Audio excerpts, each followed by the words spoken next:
Good morning, ladies and gentlemen.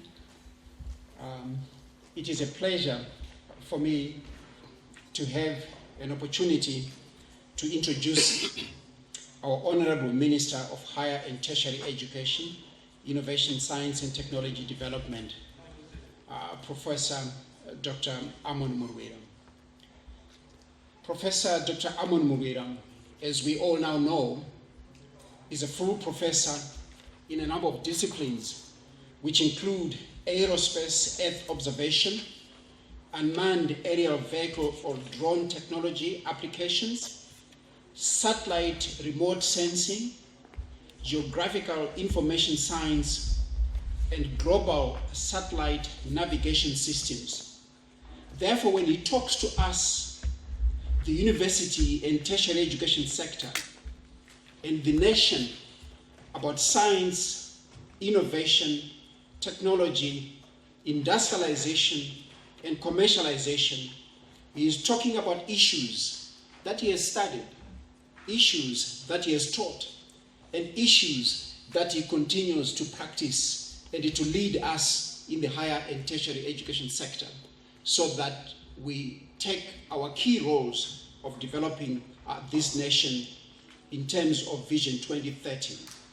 The Honorable Minister, Professor Dr. Amon Murwira's PhD in Geoinformation Science and Satellite Earth Observation is from Wageningen University and International Institute of Geoinformation Science and Earth Observation from the Netherlands, where he was an outstanding doctoral student.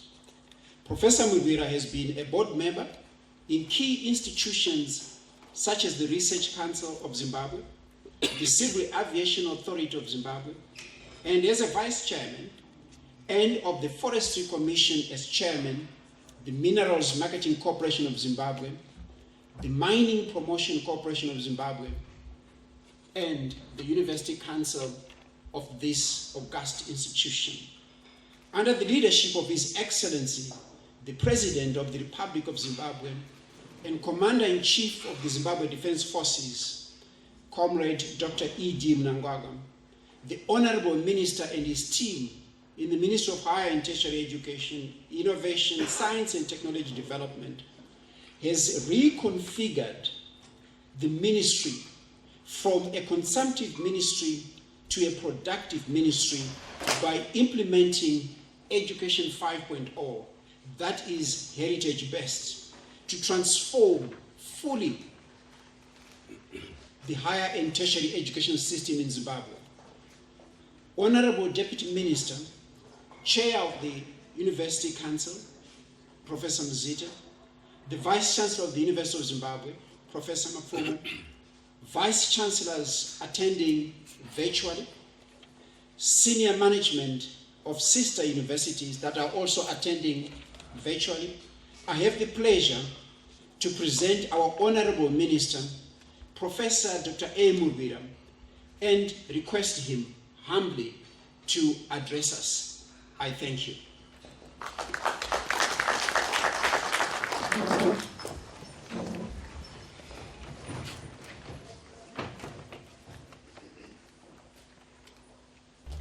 Thank you. You may have our seats.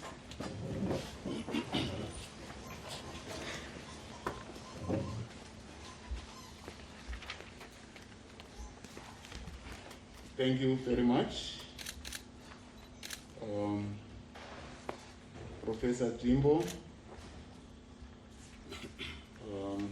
the CEO of Zimbabwe Council for Higher Education. I would like to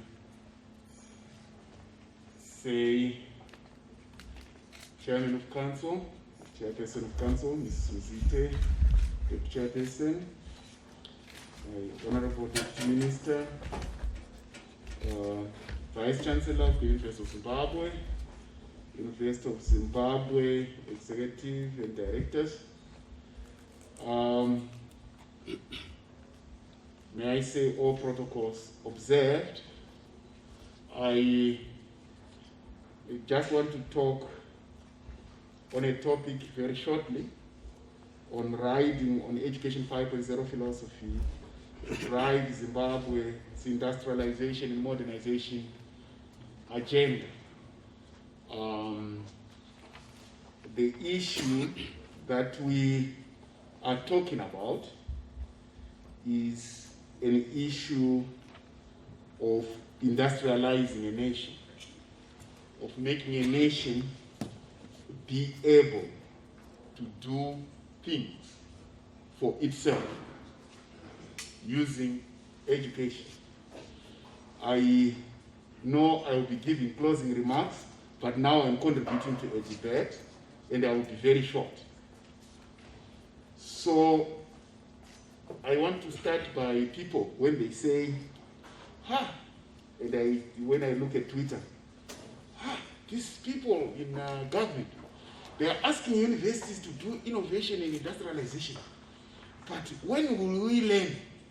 Because now they are giving us something to do like innovation and industrialization. When will we learn? Then you say, so what is learning if it doesn't lead to innovation and industrialization? That's where the problem is.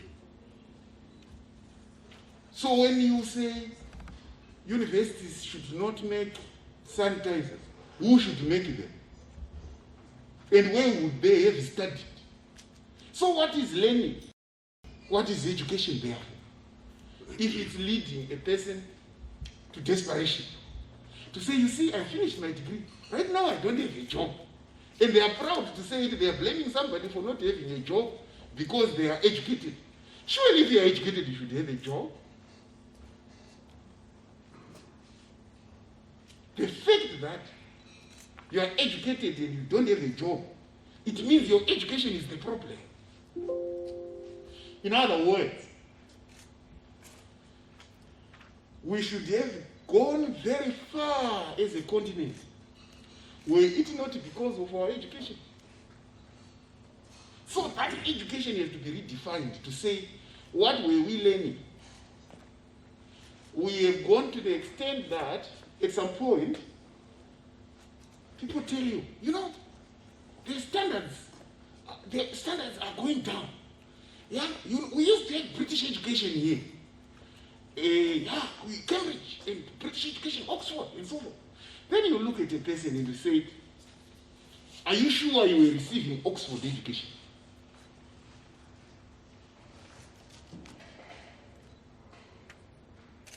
In the UK, with the British education, they made Land Rover, they made Rolls Royce, they made locomotives, they made railway lines, they made the aerospace industry, they made all these kind of things. So if you received British education, why don't you have those things? So reflect and say, were you receiving British education? Or they were teaching you something else? Education properly driven is the one that transforms a nation so that the nation becomes itself and begins to contribute to the family of nations. If we produce students who say, but I don't have a job, they want the job, so what kind of syllabus is that which is causing a person not to have a job? So, this is basically when we say it's a design problem. People will do exactly what they are taught, how they are taught to do.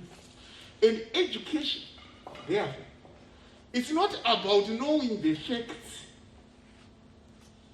because facts come from day to day. Education is about values. What values do you have? What philosophy do you have? How do you want to live as a nation? Do you want to receive and not contribute? Some of these are the questions that we've been asking ourselves. That's why we then say, no, it's a design problem. What were we teaching in our universities? Teaching, research, and the so-called university service, community service. Don't we have intelligent people? We have intelligent people, a lot of them. What is the problem? People can only do things according to the terms of reference that they are given. So, if people were taught that you read your books and you read, and then you are given a certificate, then you queue for a job, they will do exactly that. If people are taught that as you begin to be knowledgeable, you are then able to start something which is within your expertise, therefore employ others in what you do, then that's beginning to say something. If we begin to industrialize, that's beginning to say something. Silicon Valley is a result of Stanford University, lest we forget. All industries that we know, MIT in 2003 was worth 240 billion.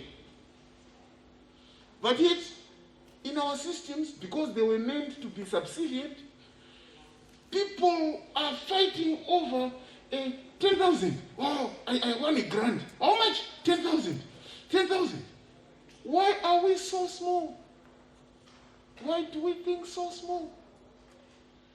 Why are we applying for grants to drive other people's programs? Why not our programs? This is exactly the problem with Education 3.0. That's why we then said, now, we want to be bold and transform the landscape of education in this country. Some of us, as we were finishing our PhDs or our MScs, where education had been designed for the development of those countries. Our colleagues, while we were saying, now I will go and work at the University of Zimbabwe, they were busy forming companies. I was wondering. They were already their companies. By the time we finished, I came here to teach. And they had their own companies.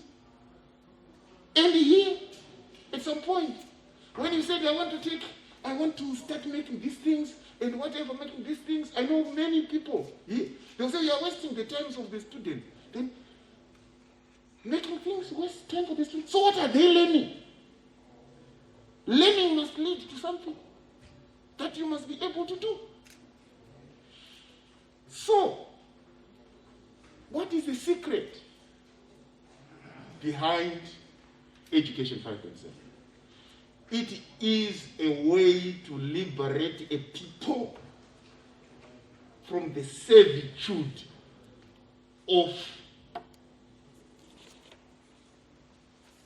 just cramming and then demanding things. And then you say, can you do it? No, I can't. We were not taught at university. No, now we are saying, let's go all the way to innovation and industrialization. That's done by universities. Universities are there to create the economic conditions of a country. Sometimes people say the private sector. A private sector is grown, and is actually grown by government. How? Through education. You grow the people. You give the conditions. Because government gets its money through taxes. And it's in its interest to create a private sector.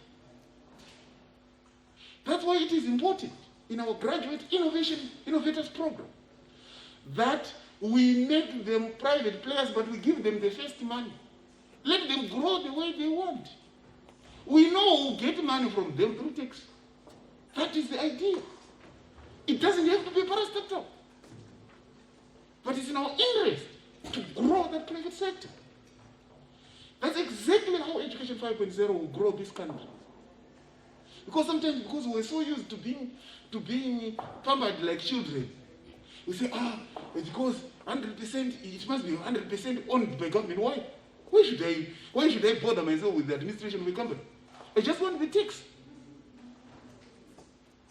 It's us who grow the private sector. It is grown at university by contributing to growing the entrepreneur, the startup, will get the money. We are saying, how will Education 5.0 industrialize this country? This is exactly how it will industrialize this country. So, we are in a funny economy, whereby the professor is paid by the vendor, where the professor is paid by a shopkeeper. Because that's where the tax is coming from. And the professor is just saying, I'm so knowledgeable, so give me money because I'm knowledgeable. What is your knowledge useful for? What did you create? Nothing. Ah, because I have papers. Eat your papers. The papers must be translated into some industry of some sort. That's exactly why we are thinking that the University of Zimbabwe is leading in this fact. And we must do it. No apologies. I have 200 papers, you know, it's very nice. But why are you poor? Yes, we need the 200 papers, but we need them to be translated. So translation is through innovation and industrialization. The research is very important. That's why we need the papers. But after that, it has to go to the innovation. And we have to produce the industry ourselves. So, ask me, writing an Education 5.0 philosophy to drive Zimbabwe's industrialization and modernization agenda. That's why His Excellency the President says, this country's industrialization will grow through our innovation. Because some people say, you know, there's people in industry, without asking ourselves the question, where did they come from? Those people in industry. Why are we in maintenance mode? In the resuscitation mode? And we want to resuscitate this industry. We want to.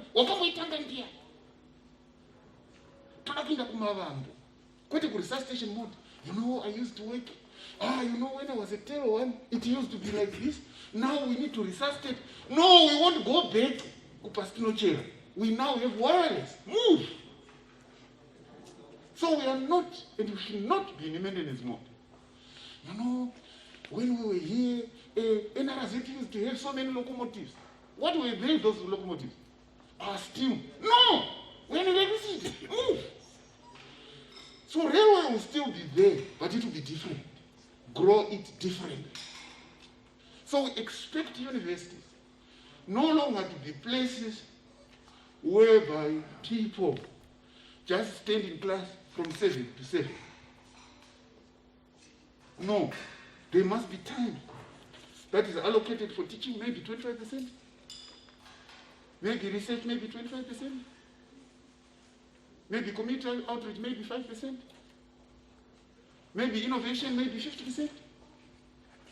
Maybe industrialization in blocks. So if a person says, America, I can only teach. Oh, so your things are not practical. They are not practical. Go home. Simple. Because the nation wants to eat. The nation wants services. If you find out that your subject is impractical and it's impracticable, the syllabus must change. Simple. So the issue now is this country will industrialize. Last week, His Excellency the President inaugurated the first oxygen plant in this country done by the people through Education 5.0. 45 tons of oxygen per day. The country needs 150 tons. It means we need 3 days to produce enough for a country for a month in 3 days. Or in 5 days at most. It means the 25 days you can use it for export. Can we industrialize the country? Yes, we can. What is industry? It's mass production, which is coming from where? From education, from understanding things. Because people need things. You then drive your syllabus from there. You make a syllabus about what people need. You make an industry, because the industry is basically repetitive something. So once it's industrialized, go back to research. And employ other people they run. So, this is exactly our thinking. Right now, for example, at Chinoy University of Technology, we have started a dairy project with 100 cows. And at every point, some people say, but what will be the students? The students will be at every part of the 5 steps. Because they are learning to do something. Students to be attached, they will be attached to the University Industrial Park. Students innovating, they will be in the Innovation Hub. Students learning, they will be at class. So at every point are students. That's how it is implemented. If you find out that you are detaining your students for 92 hours, continuously you talking, and after all you are talking using other people's material, you know, according to Sanders said, this Kote Urutichi.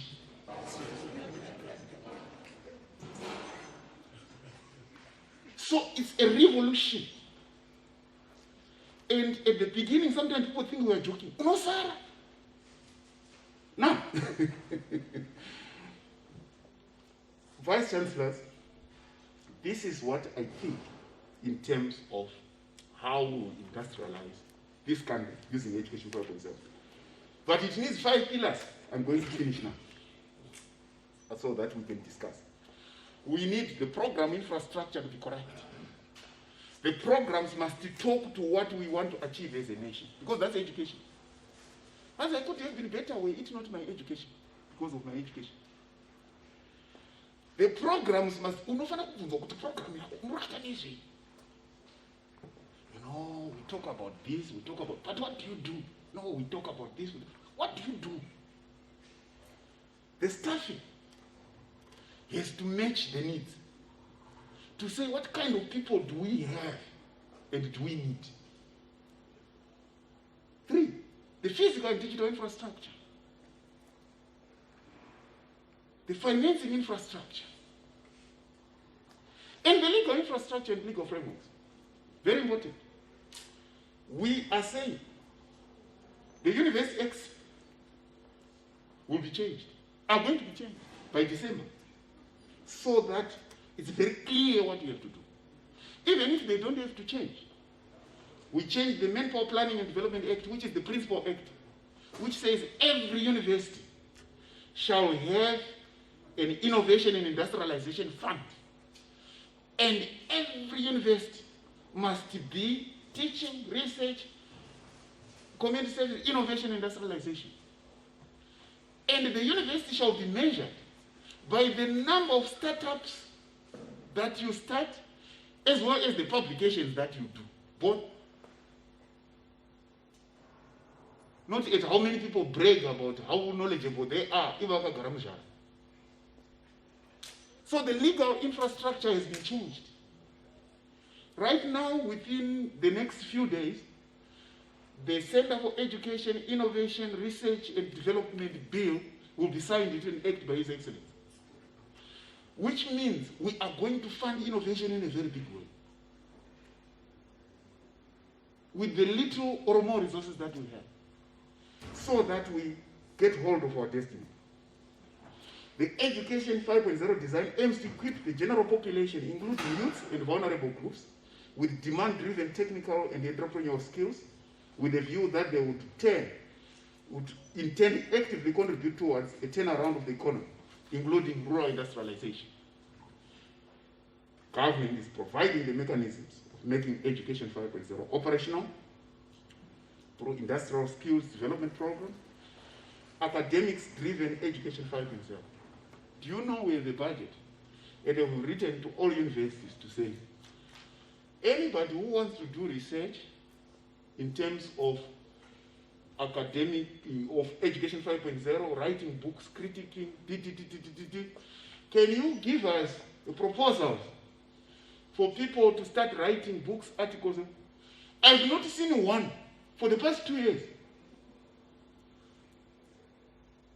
Nobody applied for that fund. And we have the money. And yet in the past people are saying, we don't have resources. We don't have kunyepa.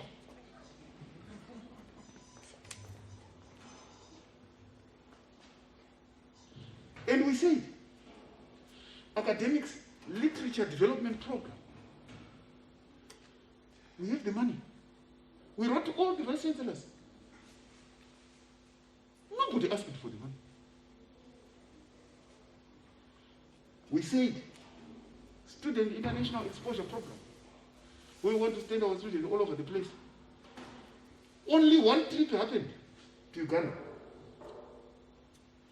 And the student subject programs, whereby students have got what they call Geological Society, Geographic Society, Agricultural Society, and whatever, where they are discussing academics and other things. We have the money. Nobody asked for the money. Interesting, isn't it? Nobody. Because they want to discuss about this. Interesting subject. Unproductive. Geology, metallurgy, accounts.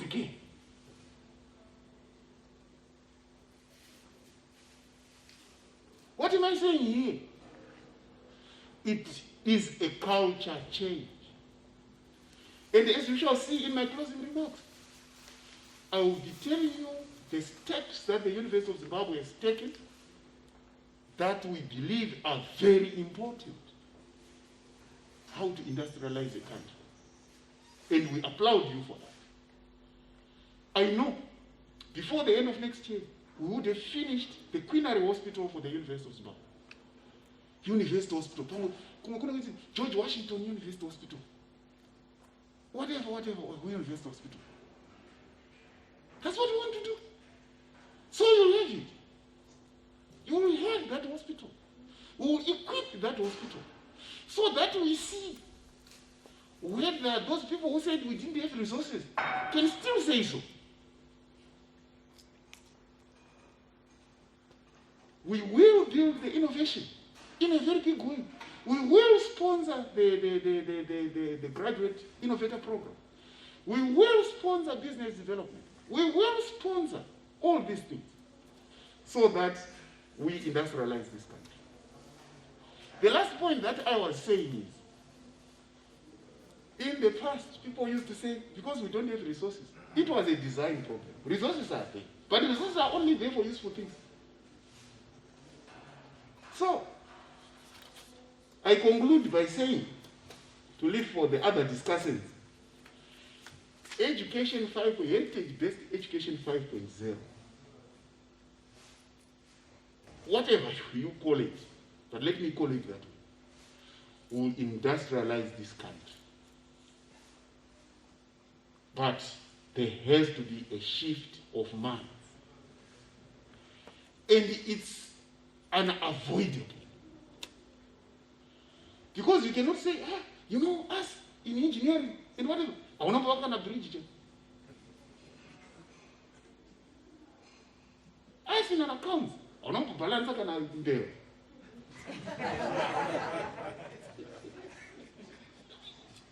Those things must go. So these things say, I'm busy, I'm teaching, I'm busy. What are you teaching? Just talking. Teaching means research. It also means innovation. It also means it doesn't. I'm with my students doing production engineering. I'm actually at the industrial park. That's what we are doing for the next 4 weeks. Now we are talking.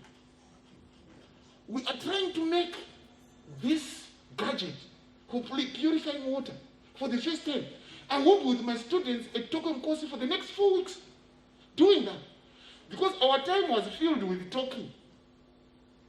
Actually, they will say, hey, Professor Mbo is wasting students' time. What is he still doing at Token course? He should be here teaching. I said, talking. And talking. When will you do? So Education 5.0, because it's transforming the time of a lecturer, the time of a student, to the 5 pillars, it will industrialize this country. I thank you.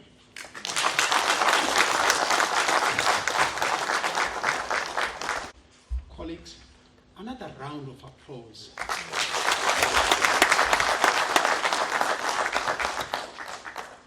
Thank you very much, Honorable Minister. Each time I listen to you, I feel like going back to school, to university, to start all over again. But thank you very much, Honorable Minister, for your very pithy analysis of why we are where we are and how do we get away from what you are referring to as a resuscitation mode and a maintenance mode. Thank you very much, Honorable Minister. You have challenged us and you have said to us, learning must lead to something. The secret behind Education 5.0 is to liberate people from the servitude of what we inherited. Universities are there to create the economic conditions of the country in terms of industrialization and commercialization. You have reminded us that it is us who grow the private sector and that we must create industry. Ladies and gentlemen, the reason I'm saying each time I listen to the Honorable Minister, I get the sense that I should go back to school. He has clearly articulated for us how Education 5.0 should industrialize this nation. And he has given us the pointers, program infrastructure that we teach in our schools, in our education system, the staffing in our universities, that it must match our needs based on Education 5.0, our physical and IT infrastructure. I'm very happy, Honorable Minister, when you talked about our legal framework and that the acts of universities will change so that these issues that you're talking about will become legal, and you will be asking us that it's there, why are you not doing? And we should be able to answer you. And finally, he talked about startups that we must start. Thank you, thank you, thank you, Honorable Minister, for leading the way in a very practical manner. And I keep talking to my colleagues about the word that you use, which is loaded, that the problem is in the design, and we must fix that design so that this country can go where the government wants us to go. Thank you, Honorable Minister. Colleagues, I am now suggesting that we move on to our discussions. Obviously, I would want to give the Minister, if he wants to, an opportunity to start, because you are there for us as our number one speaker. But the number two speaker or discussant will be the Vice Chancellor of this institution, Professor Paul Mafumo. Professor Mafumo, you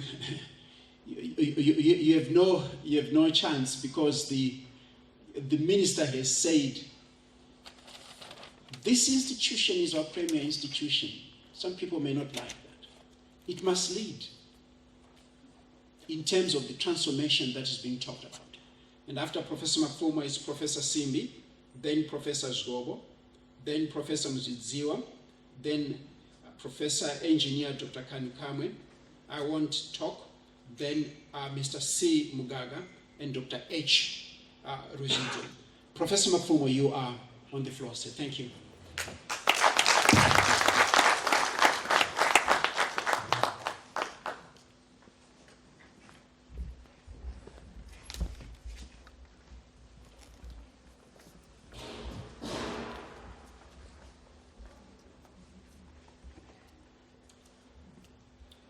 Allow me to take off the mask a little bit. Everyone in here has been tested, I suppose.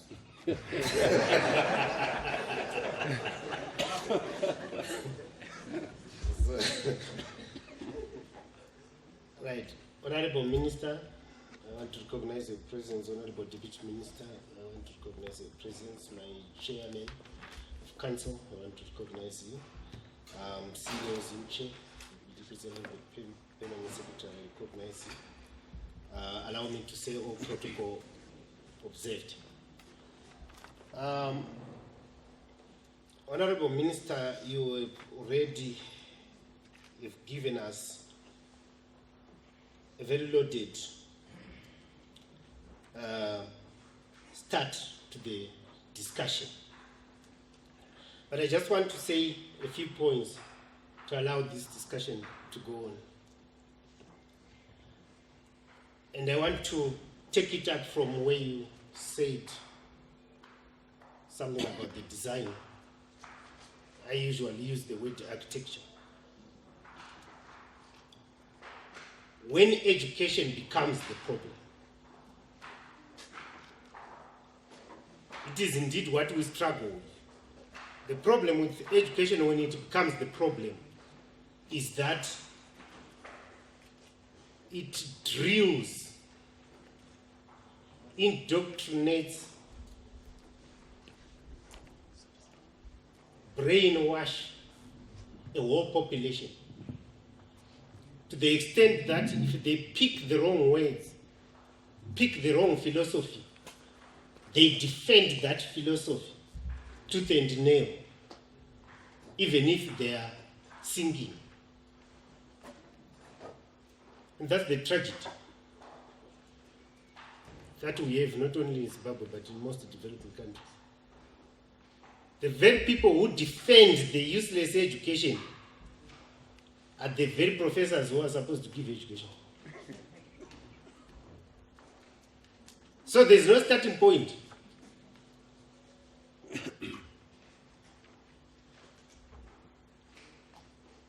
And the education that we have had for a while is that of a blame game.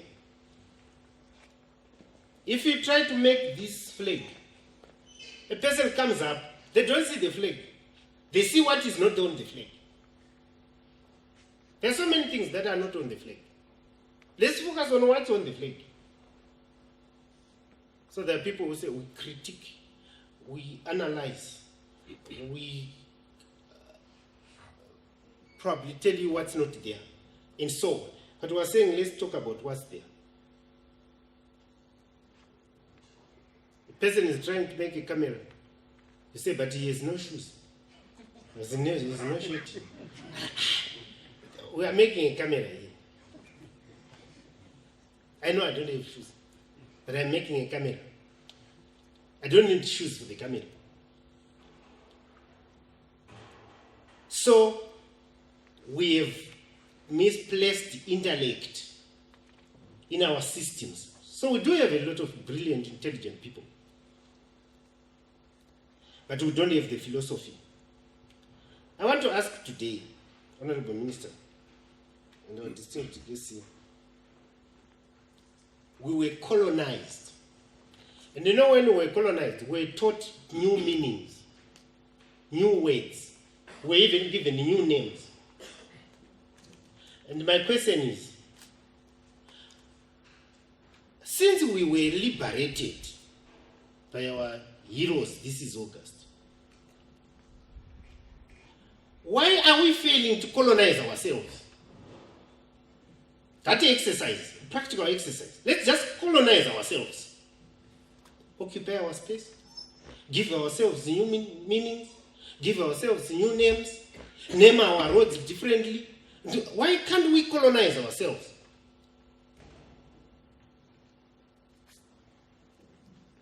To me, it's a big question. I heard the presenter talk.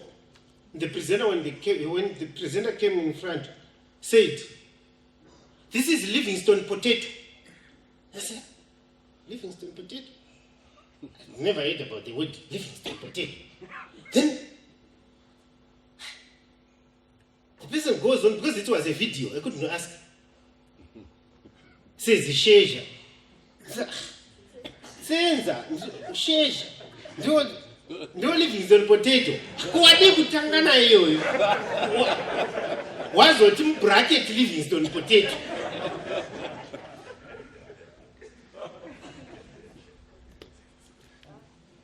That's the failure to colonize ourselves. Unomenda munhu kubva England kuzokutumidzira muti waunawo. Wavasina ikoko. And you believe that you'll be wrong if you don't call it that. Apologies to the presenter. There's nothing to do with the presenter. I'm just taking the extracting. So you really bear with me. Nothing to do with it. Because he or she is not the only one. let's give names.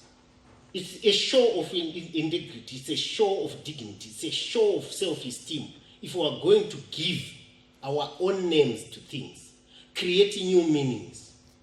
That's why Education 5.0 is big. It's giving our own meaning to education. What I call an axis of mental sovereignty.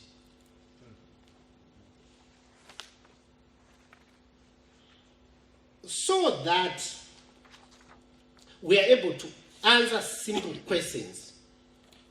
Why are you going to school? Why are you educating yourself?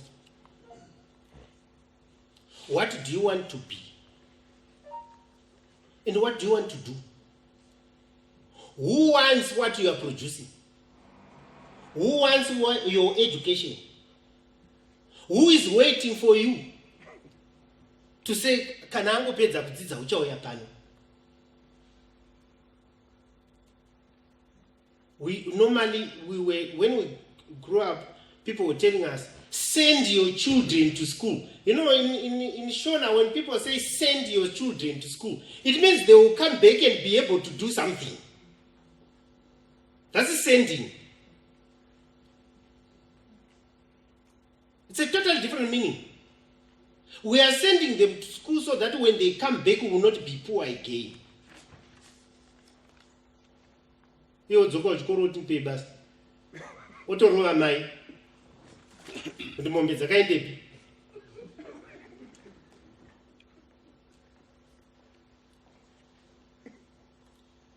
Can't we ask ourselves, what do we want to be? A nation with no vision will not go anywhere. A family with no vision will not go anywhere. That's what do you want to be? What do you want to become? These are simple, fundamental questions. So when we teach students, what do we want them to become? What do they say they want to become? So help them to become what they want to become. That's what we are supposed to teach.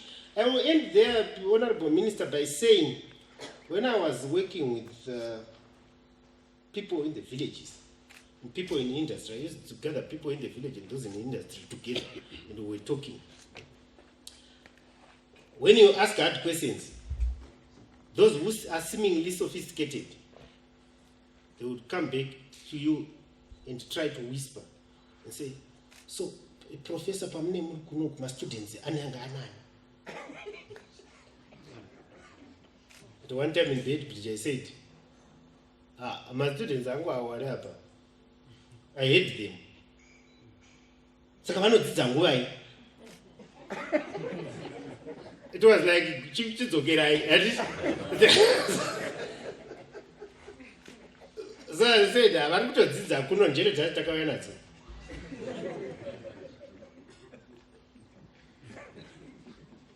I hope you get something from what I'm saying. All right. Then you come to the university. In the lecture, I will say, no, I think I want you to go with the students to check good, to map out environmental problems around mining and agriculture, how they competing. That was in 1 year. I'm talking about practical examples. And then the lecturer said, I can't find time to go check because my students are not going to know. Time young teacher is one. You see the opposite. Right. That's it. What do you want to teach? They make notes from the same book with the student. And when I used to teach students, would say, tipe my notes. Then I would say, I don't give notes. But why? All others give us notes. I say, my notes in the apple. You won't know your notes. You don't listen to your notes. You can't. Nothing is a person's responsibility when they learn. It's not that someone's responsibility to write notes and then give you. So I have a very bad handwriting. So nobody bothers taking my book. I think those that are close to me know that. I will not pick it. Because Manosangu, that purposefulness is what Education 5.0 is allowing us to do. It's liberating our minds. It's making industry want to come and declare. So as a university, we should be developing modules that can deliver students. I would leave Honorable Minister to see students going through a module that has been taught by an industrialist and write an exam right there after the module, after 3 weeks. And the student is done because they are able to do a particular task out of that module. Not an ending reading of books. Thank you very much.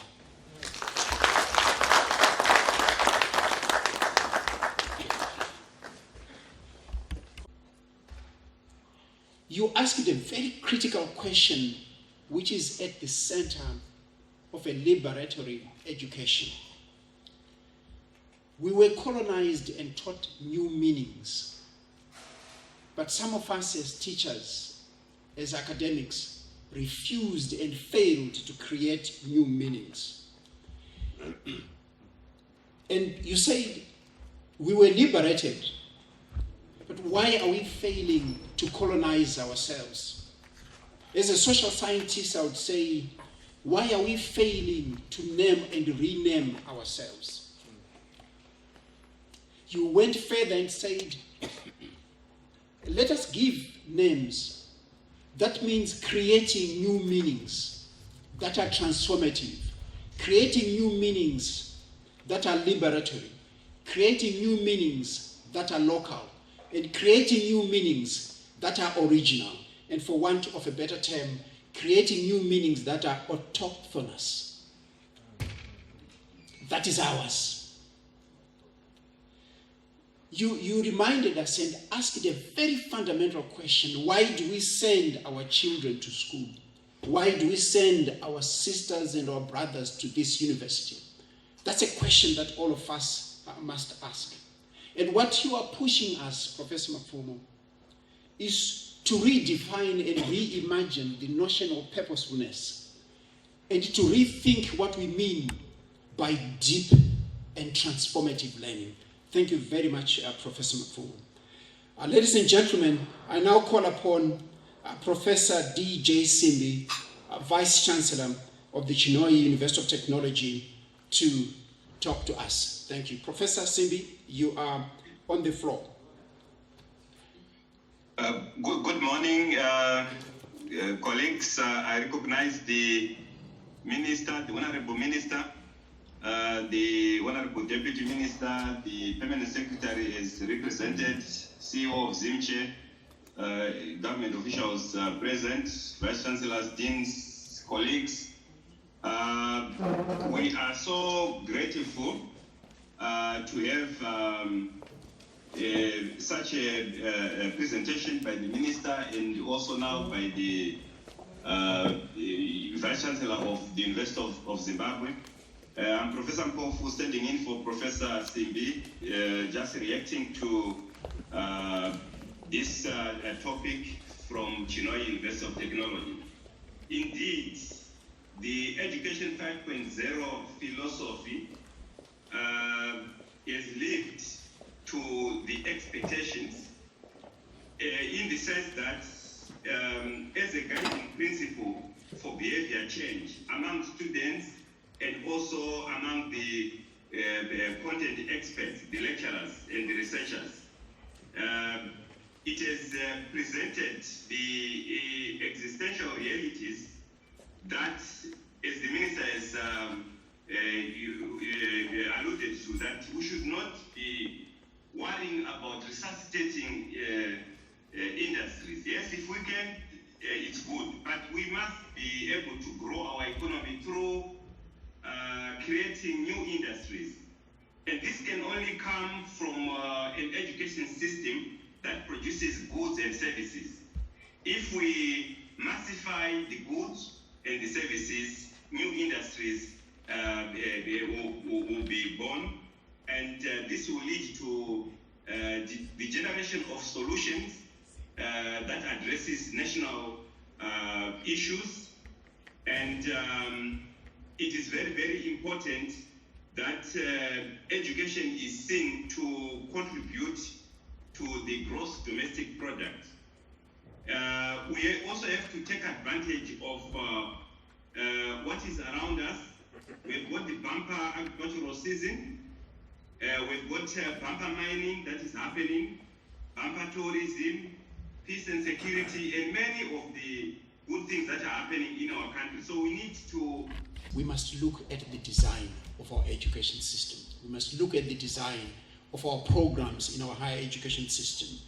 Professor Mpofu, you continued that theme of changing the design by talking about changing the architecture of our higher education system, and ipso facto changing the architecture of our curriculum in our universities. And Professor Mpofu, this is what you did in those 396 programs.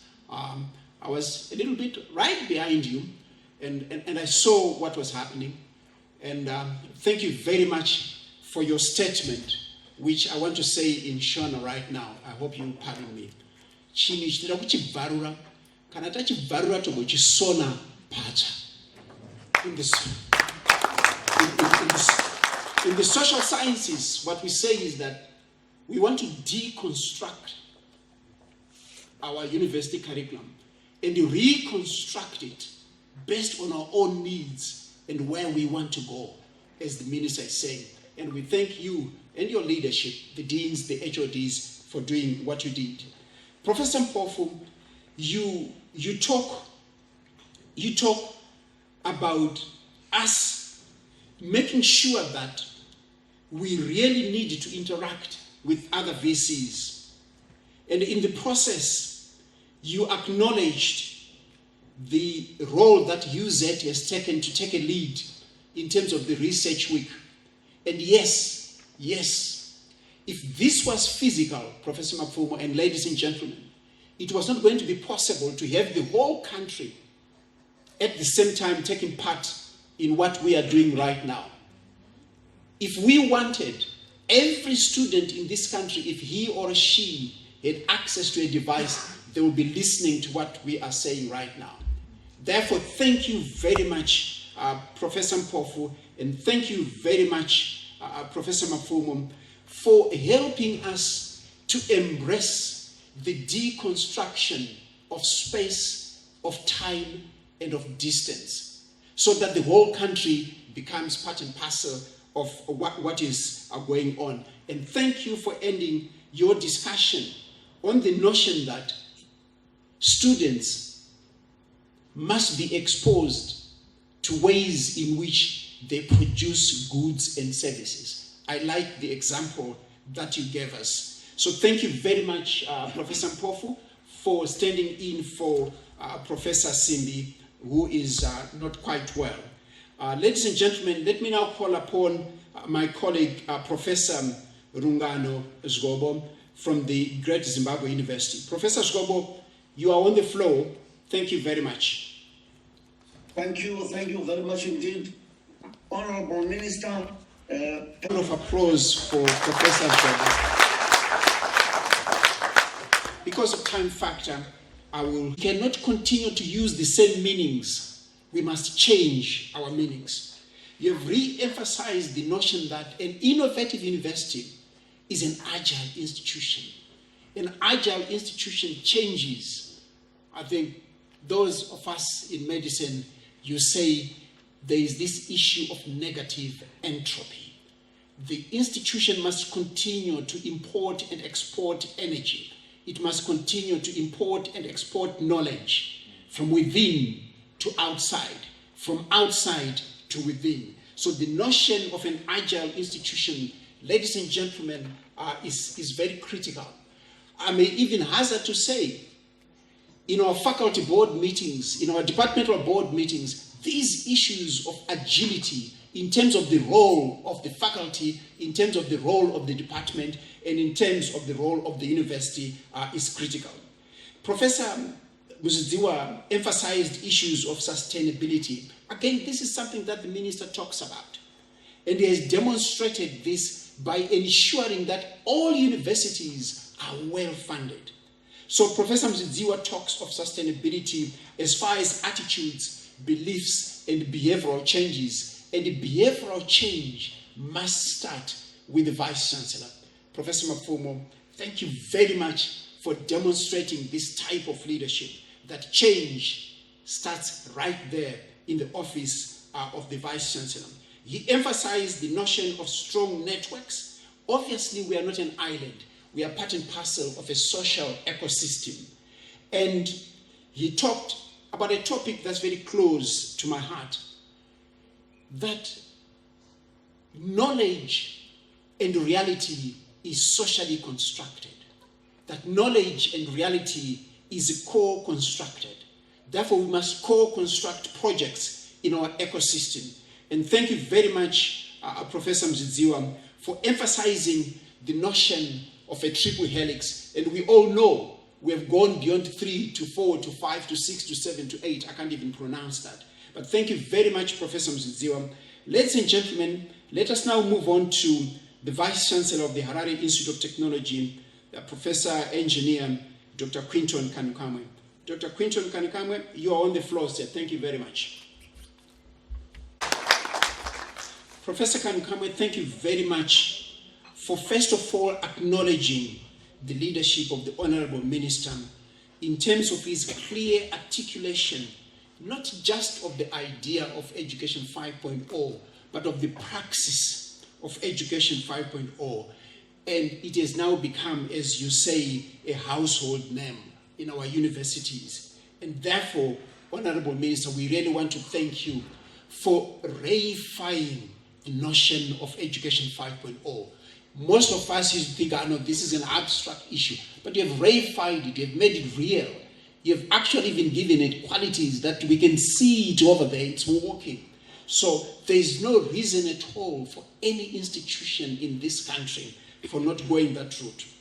Professor Kanukamwe also talks about our role as universities in the transformation of these institutions. And like those who have spoken before him, the transformation has to be total. This is a transformation in our programs, a transformation in our mindsets, and a transformation in the way we teach. And Minister, you have supported us. This is why all these universities now have financial stability. Honorable Minister, I was just saying to myself, when I was Dean or even Pro-Vice Chancellor in this university, how come we didn't have what Professor Mapfumo and his deans and Pro-Vice Chancellors have? But I know the answer. I won't say it right now. But we thank you, as the Vice Chancellor over there was thanking you. We had Professor Kanukamwe emphasizing the role of research.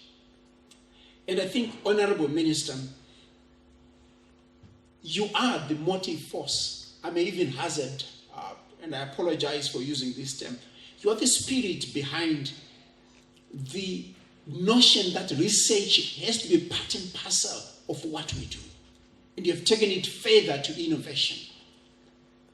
You have taken it further to industrialization.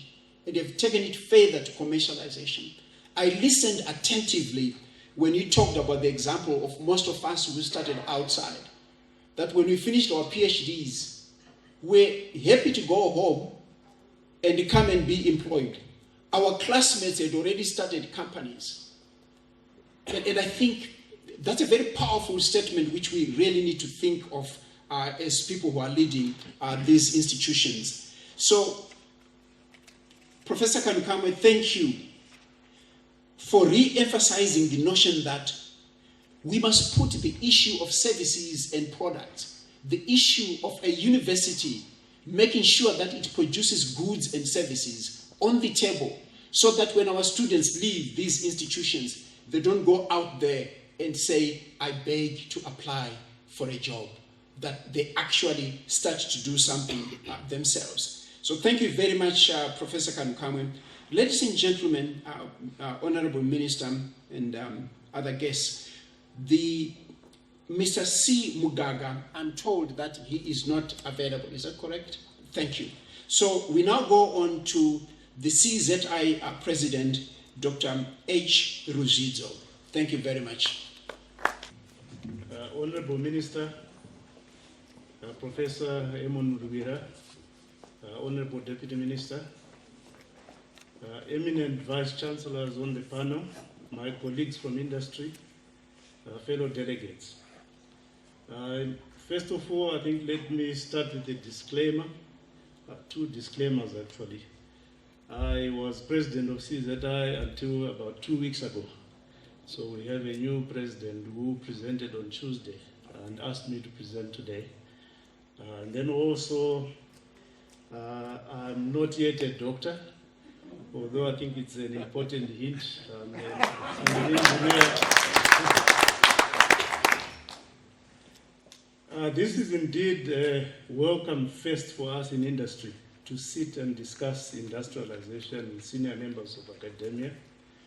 We are very excited and hope this marks the beginning of ongoing discussions on this very important aspect of our economy and our lives.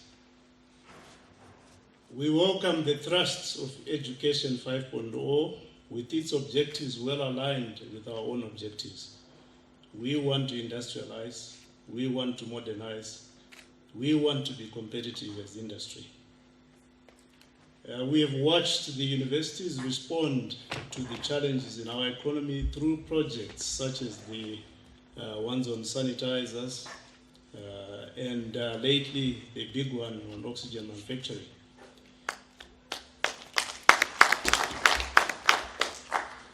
This is very commendable, Minister, but I think there are opportunities to tweak the model to rope in investors, with universities playing the role of technical partners. An example is how Oxford University and Zeneca work together to produce the vaccine AstraZeneca, which is now widely used across the world. Academia must play a major role in influencing policy to better prepare the country for disruptive technology and economic cycles. Academia must influence economic models through research and policy advice. Professor Ricardo Hausman of the Growth Lab at Harvard Center for International Development is an example. Another good example is Professor Eric Reinhardt, who visited the country a few years ago, of the Oslo University Center for Development and the Environment. Minister, you observed earlier that universities are there to create the economic environment that we want. We want to work with you to do that.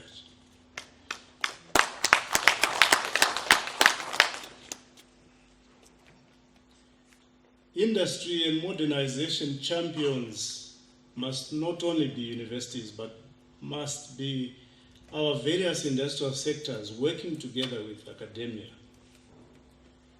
The imported content of our local industries is around 50% and has always put pressure on foreign currency supply. How can we have more raw materials produced locally? These are questions we need to ask. The value of manufactured exports has been in decline for a number of years. How can this be reversed? The export of raw materials has been rising. How can we beneficiate our endowments more? These are big questions that must be addressed through robust research and policy advice from our tertiary institutions. We have a number of seemingly intractable problems at national level and at sector level where research can play a very important role. We are aligned on the role of universities as solution providers to industry. We, however, need models of engagement that are inclusive and effective. A lot of our major businesses do not know how to work with academia. The growing small to medium scale enterprises have an even greater need to have services from universities. Industries face problems of lengthy processes for registering medicines. Could universities perhaps be ahead of the game and register these medicines ahead of actual investment in factories to produce them?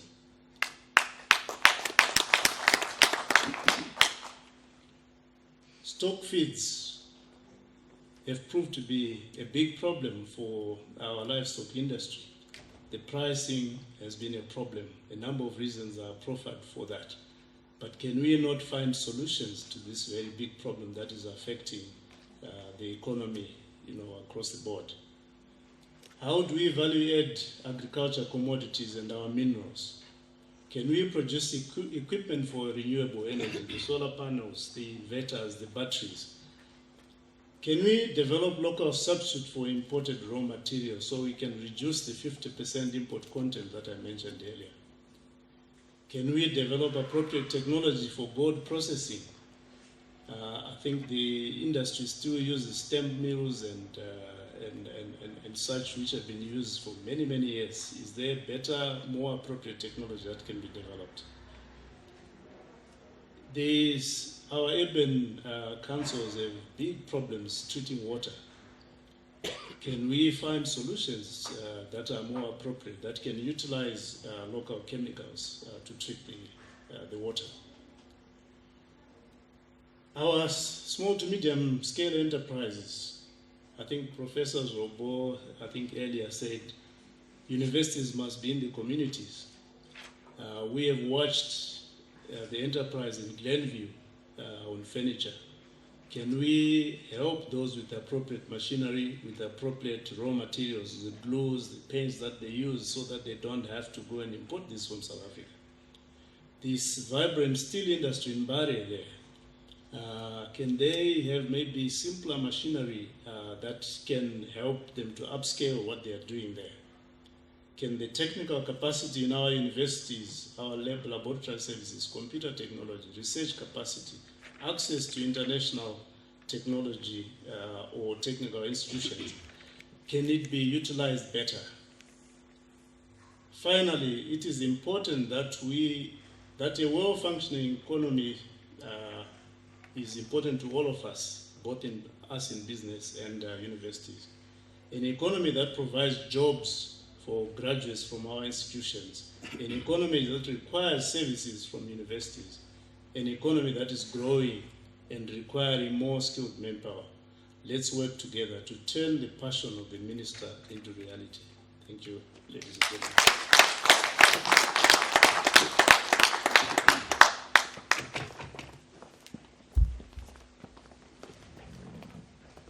Ladies and gentlemen, another round of applause for Mr. Roshizo. My apologies, I was just being a very good teacher. You read what is given to you, you don't go and do things to it.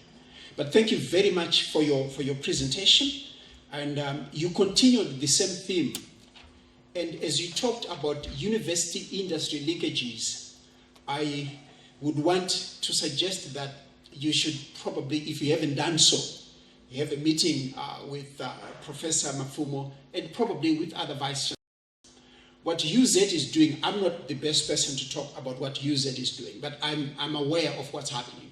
One of the reforms that has taken place is that industrialists, people work in factories, they should give and work with UZ, with our students in engineering, so that they actually go down there and learn and be taught by people who are actually in industry.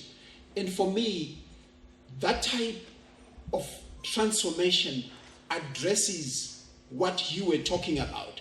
Because in the past, people would go, when I was dean, if I had said in this institution, I'm inviting Mr. Rujidzo to come and teach in this class of mechanical engineering, they would probably have me fired. But that's what he has done, and that's what most of our universities are now doing, so that there is that symbiotic relationship between universities and industry. In our own institution, we have actually gone to factories where we have been taken by universities that are saying, we are teaching mechanical engineering of this particular module in this particular factory, and it is being taught by this person who works here so that our students work on this machinery. So that's the model that you really are talking about. So your emphasis on university and industry linkages is spot on. And we now have universities such as this one that are doing exactly that. It didn't come easily because most of us come from the old school. You use the examples of the Oxford AstraZeneca vaccine. When I joined my organization, this is what the minister was talking about. At times I would run away from you, minister, because you would ask me that question about my walking stick, and I didn't have an answer for you. But the reforms that were done in this institution, which other institutions are now going to do, talk to this very issue, the partnership between industry and the university. And if you have time, there's an innovation hub right here. But my favorite place, now the Vice Chancellor knows, I always stop on the university farm because what they're doing there will make this country stand among other nations. And thank you very much, Professor. So the issue of industry to work with universities in the production and addressing the issue of where we are exporting raw materials, you are spot on. And I think this is what Education 5.0 is saying to us. And when the minister talks about design, this is where he's coming from. He's saying we should not export stones to China. And I'm with you. The gentleman who talked earlier on, Professor Zwobo, his institution is about 71 k's from a place where they're mining lithium. And we told him that we will not approve your degree in mining engineering unless we see how you as an institution and you as a faculty and you as a department are going to work with that mine that is producing lithium so that we stop sending lithium to China. So your focus on beneficiation is something that Education 5.0 is now addressing. It was not there before. I mean, I'll give you a classic example. One day, I walked from agriculture, where I bought my sanitizers, into the Faculty of Education, and I was shown students that were sewing gowns. And Professor Mafumo, I admitted, I said, when I was dean in this place, I would never have thought that students from a college that I was vice principal from Belvedere Teachers College were working with students in the Faculty of Education. And that's what, Mr. Regizo, the question you asked and the example you gave. So it is actually happening here. And you are saying research must play a critical role in terms of development. That's what the minister is talking about. And all of us are supporting that clarion call that we change our design, we go into Education 5.0. The minister, we have even changed the way academics are promoted. If I were to come here today as a lecturer, I probably would never be promoted to that position because of the new ordinance that we have in terms of the promotion of academics from lecturer, senior lecturer, etc. You are saying a model is required, and I think what I've just said indicates that the model is there, and that this model is talked about on a daily basis in terms of value addition and appropriate technology for development. You talked about water, sanitation, and health. Two places I usually go to when I come here or any universities is the Faculty of Medicine, the Faculty of Engineering, the Faculty of Agriculture, to see what exactly they are doing. So the two examples you gave of the Glenview furniture and the steel in Mbare, the steel industry in Mbare, these are spot on. And most of our universities are already there. But I think what I want to emphasize is that industry must also make an initiative to come and meet and talk to our universities so that we address the issues of developing this country, especially industrialization that the minister talks about and commercialization, becomes local. And the word I normally use is autochthonous. So thank you very much, Mr. Rashid. So, colleagues, let me just get my program here.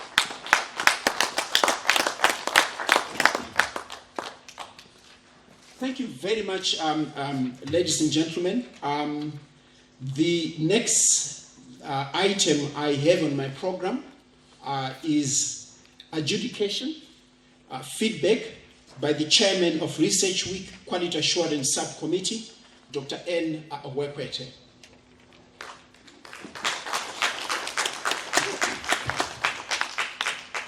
Thank you. First and foremost, good day. I would like to acknowledge the presence of our Honorable Minister, Professor Dr. Amon Murwira, our Deputy Minister, who is also the CEO of ZIMCHE, our Vice Chancellor, Professor Dr.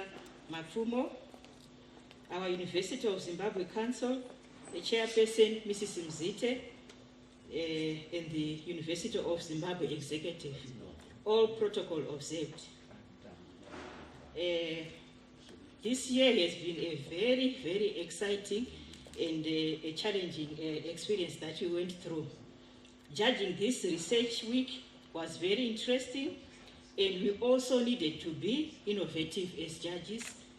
We had judges from all the faculties. These were professors. We chose professors to do the judging. As mentioned by the Vice Chancellor on his keynote on Monday, there are areas of research that have gaps, and we also noticed in the submissions of the abstracts, where we didn't get many abstracts. As said earlier, we had more than almost 300 abstracts, but these were reduced to 250. Some were rejected, and as a result, all we had about 250 abstracts, and you find them all in the book of abstracts, except one or two. However, of those that we received, the competition was very high. This year, in line with the Education 5.0 niche, we had a different two.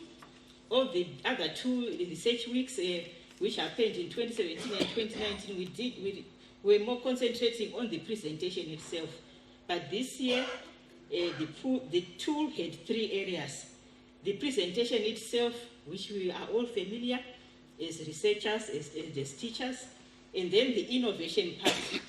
We also wanted to know exactly what is the innovation from this project, and also industrialization, goods and services produced. So I'm grateful to the judges who worked beyond the call of duty. And remember, yesterday, people were still presenting, and they did, and they sent their marks, and we did congratulate them for doing that. We only had three themes that had less awards, as I have said, and these mainly were Theme 5 on entrepreneurship, investment, and economic development, which had 2 awards. So we really need to get into the Education 5.0 move. And also Theme 11, leadership, corporate governance, devolution, and decentralization, which had 1 award only. So all in all, we had 12 themes, and each of these themes had 3 awards. For each theme, we have numbered them 1 to 3.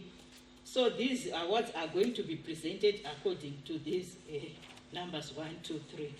And as I have said, some of the themes, they don't have the 3 awards. So thank you so much. I hand back over to you. We had different categories, 3 prizes in each category, and the first category, ladies and gentlemen, is food and nutrition security, sustainable agriculture, strategy or strategies. In 3rd position is the team that was working on a project under the title Design and Prototyping of a Plant Fertilizing and Weeding Robot for Horticulture. And the winners or the owners of that or drivers of that research are Motsi and Mushiri. Let's put our hands together as they come. And in view of our time, I'll try and do it in a jiffy, as we say in student affairs. Mushiri, the moment I mention your name, guys.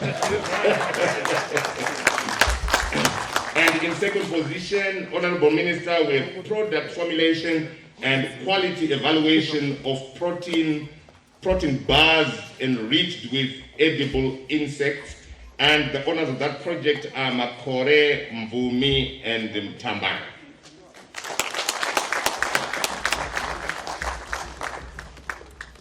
Are they here? If the researchers are not here, let's have the dean responsible for that faculty. In first position, the big one, ladies and gentlemen, we have development of motorized mechanization systems to enhance production of traditional grains by smallholder farmers in Zimbabwe. The researchers are Madzivanzira, Nazare, and Bumi.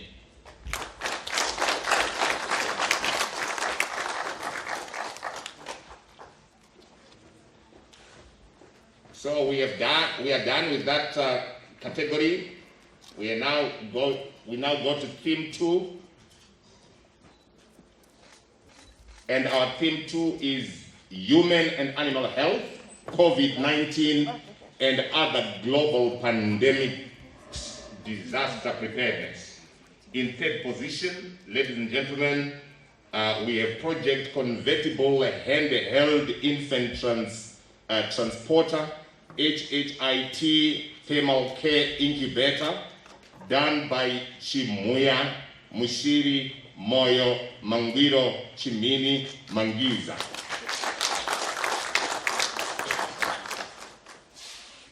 In second position,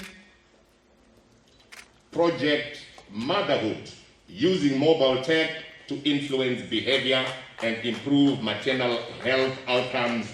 And the winners or the owners of the project are Machazi. It's actually Machazi.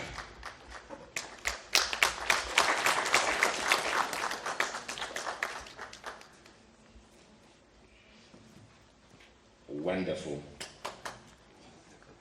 And in first position in that category, that is theme 2, we have project title Cumulative. My apologies, ladies and gentlemen. I come from the northern side of the university, so some tongue twisters. Please forgive me. This is from science. Cumulative neurotoxicity of gadolinium-based contrast agents for magnetic resonance imaging in rats with infant blood-brain barrier. Did I do well? Thank you. And the winners are Kamtiko, Gwaunza, Ngwende, and Taderera. Let's put our hands together for them as they come.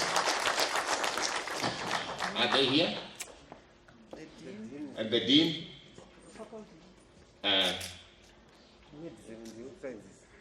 Medicine and health sciences. Someone from DIN. Yes. Din Sanganisa.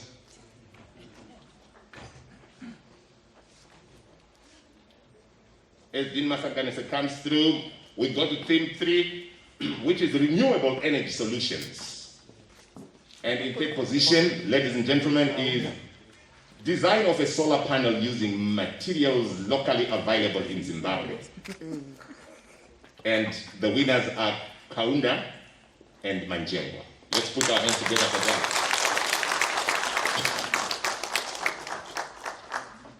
And second position in that category, we have off-grid solar-powered DC LED lighting system for Zimbabwe's rural, educational, and residential areas. And the winners are, or rather the winner is Manyongo.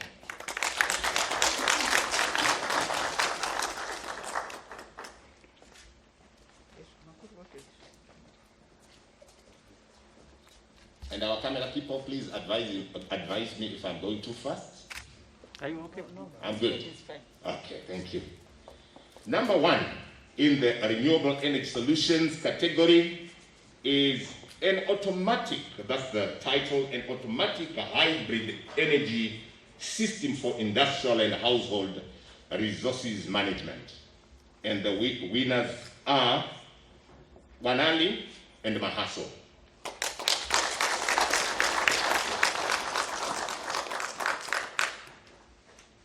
Theme 4, which is digital economy, artificial intelligence, and machine learning.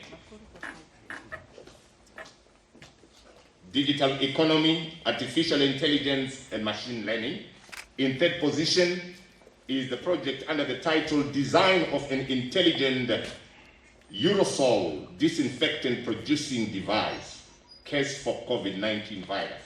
And the winners are Munyika and Mushiri. I think Mushiri and Tim, they will need a 30-ton truck to carry their hand. Well done, guys. And in second position, in that category, is intelligent blood pressure monitor with status indicator. And the winners are Zoa and Michelle.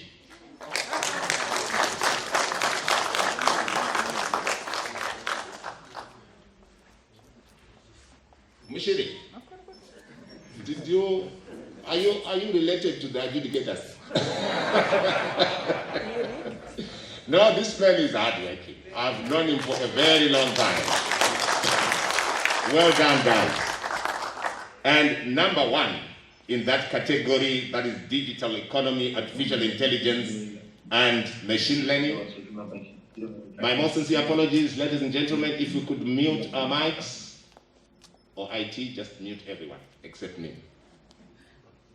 The winner in the 4th theme is design of a radio frequency wireless sensor network-based smart energy metering system for ZETDC.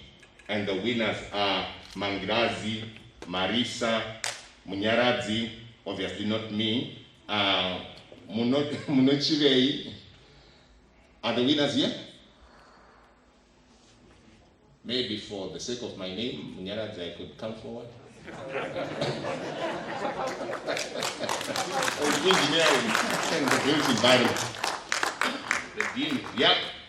And theme 5, ladies and gentlemen, is entrepreneurship, investment, and economic development. Entrepreneurship, investment, and economic development. And it looks like in this category, we only have 2 winners.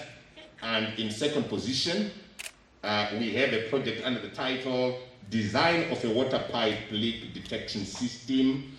And the winners, or the winner rather, is Muchira Hondo.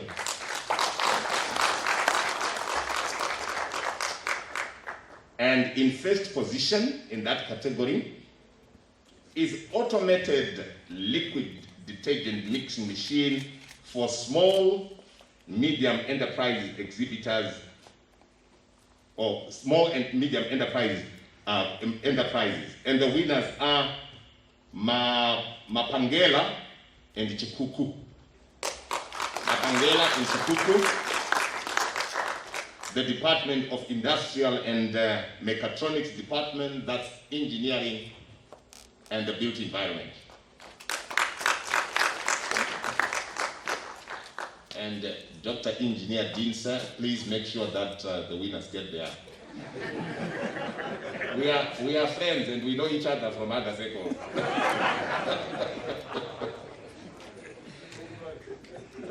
Right. Okay.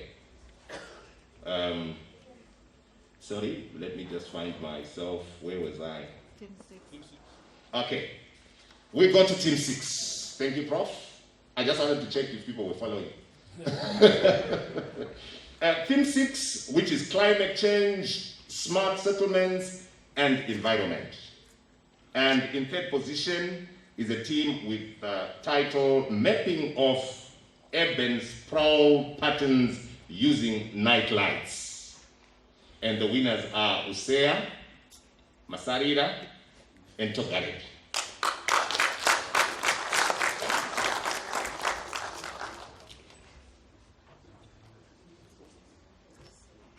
Well done. And in second position, title of the project, Social Ecologically Driven Threats to the Climate Mitigation Potential of Forests, a case of Mrewa District. And the winners are Mataruse, Nyikaadzoi, and Falot. And in first position in that category, that is climate change, smart settlement, and environment, is the team with the project title, Climate Change and Extreme Events in Chimanimani District, a post-cyclone Idai analysis of environmental impacts. And the winners are Mushore, Chemura, Manata, Mbiriri, Mkono Ishuro, and Marai.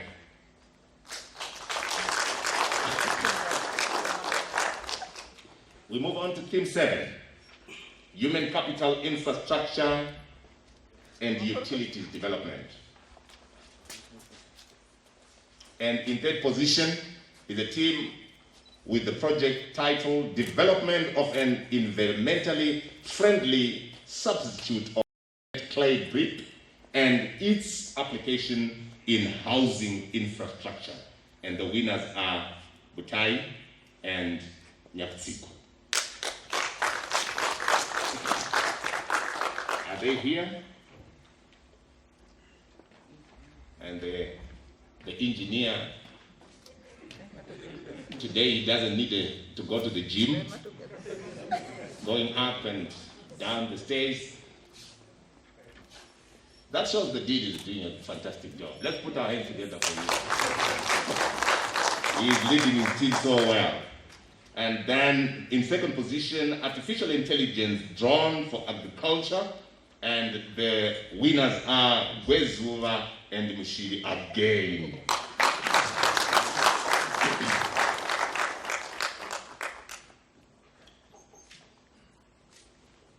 Let's put our hands together as the team comes through.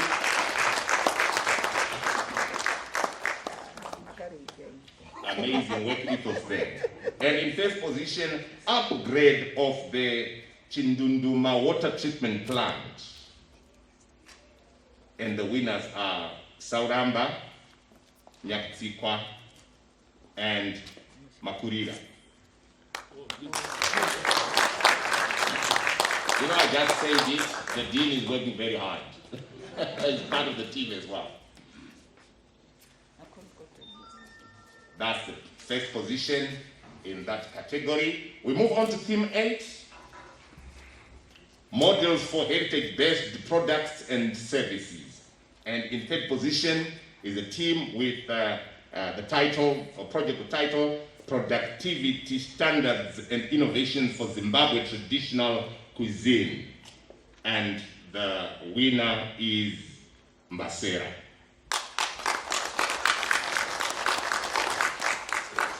Business studies. And economics. Business management and economics.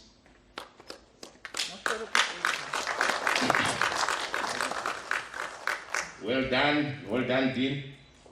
And in second position is the team with the project title, Formulation for the Production of Latex Examination Gloves.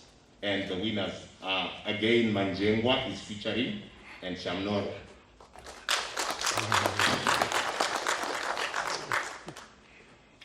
And in first position, ladies and gentlemen, is the team with the project Recovery and Purification of Crude Glycerol obtained from the transesterification of jatropha seed oil. And the winners are Papo and Zarima.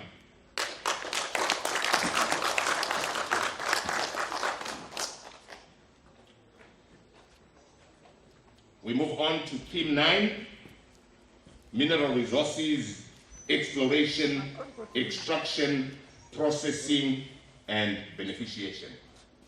And in third place is the team with the project cost-efficient gold detection using intelligent devices. And the winners are Gono, Mpambela, Chiwai, Katondo, Mapako, and Nyaras.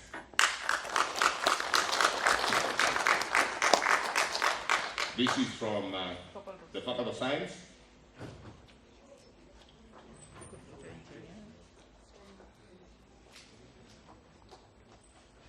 Let's put our hands together as she comes through. And in second position is the team with the project title, An Alkaline Process for Directly Producing Lithium Hydroxide Monohydrate from lithium concentrate, and the winners are Sitole and Ndoro. Mining, metallurgical, and chemical engineering. Are the winners around? Or the dean has to dream again?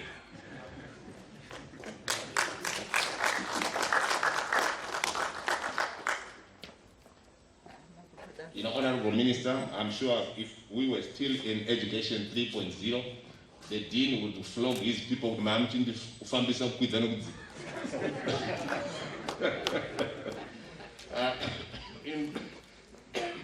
In first position is the team with the project title, Modification of a Biosand Filter in Response to the Conventional Version's Shortcomings. And the winners are Chiruka and Nyakitsikwa. And we also have Gumindoga in that team. Are they here? This is the Department of Construction and Civil Engineering.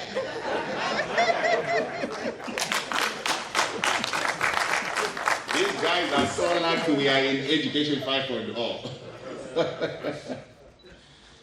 We move on to the next theme, Honorable Minister, which is theme 10, social protection, IP, access to justice, constitutionalism, peace, and rule of law, and international engagement. And in third position is the team with the title, Towards Smart Human Settlements Development in Zimbabwe, an analysis of prerequisites, challenges, and opportunities. And the researcher is Mutsindi Kwa.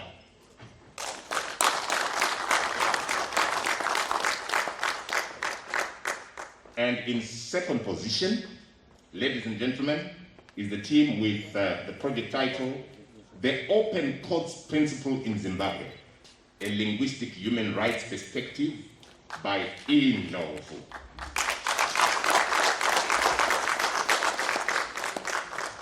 And this gentleman is not from the Faculty of Law. This is the Department of Language, Literature, and Culture from the Faculty of Arts and Humanities. Let's put our hands together for him. And in first position is the team with the project title, Empty Streets. Just as simple as that, Empty Streets. I'm very curious to go through this project. And the winners are Mukwara, Karweni, Marange, Chakupa, and Mazane. Also Mzanago. Now I understand these guys are from the Creative Media and Communication Department. They are also very creative with their project titles. And we move on, Honorable Minister, to theme 11, which is leadership, corporate governance, devolution, and decentralization. We have one winner. The overall winner is the team with the project titled Towards Transparency and Improved Enforcement of Land Transactions and Development Policies using GIS. And the winners are Muchini, Ali, and Mrefu.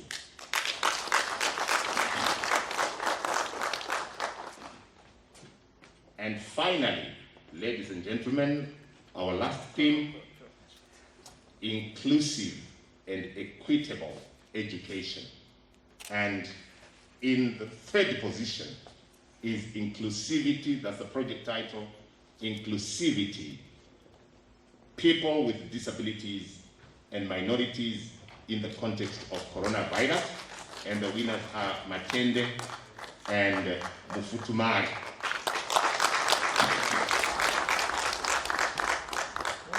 I expected Professor Chataika to be part of that. Oh, she's behind the scenes. Well done, team. And in second position is the team with project title, How Inclusive is Online Teaching and Learning at the University of Zimbabwe?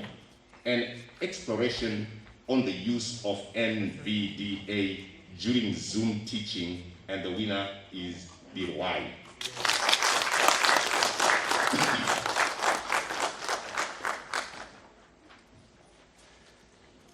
And in first position is the team with project title Determinants of ELMS Utilization at the University of Zimbabwe, and the winners are Shivasa and Mohoy.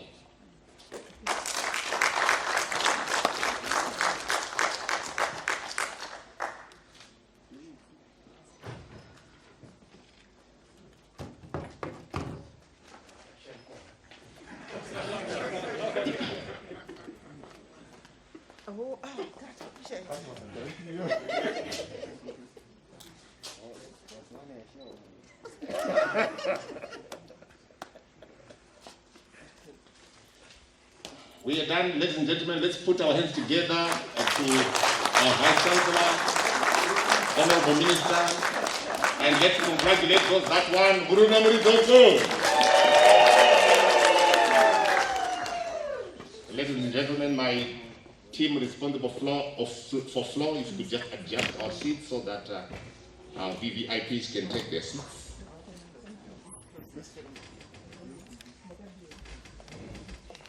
Poverty, there is social pain, obviously, because Muriba tamed. So, ladies and gentlemen, to me, this care is sacrosanct. Prosperity comes when the type of teaching, education that we have, may it be apprend, may it be anything, if you learn and you dictate the next technology, you are a prosperous country. The main issue that we want to learn as ourselves, and the Vice Chancellor said, is to colonize ourselves, be ourselves. Let's believe in ourselves. Let's move.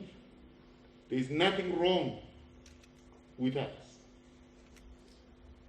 Therefore, from that starting point, we can dominate the technological trajectory. Or let's be there with others. His Excellency the President of this Republic and Chancellor of State Universities, Dr. Emerson Mnangagwa, pronounced our vision 2030, very bold, to become an upper middle income economy or better.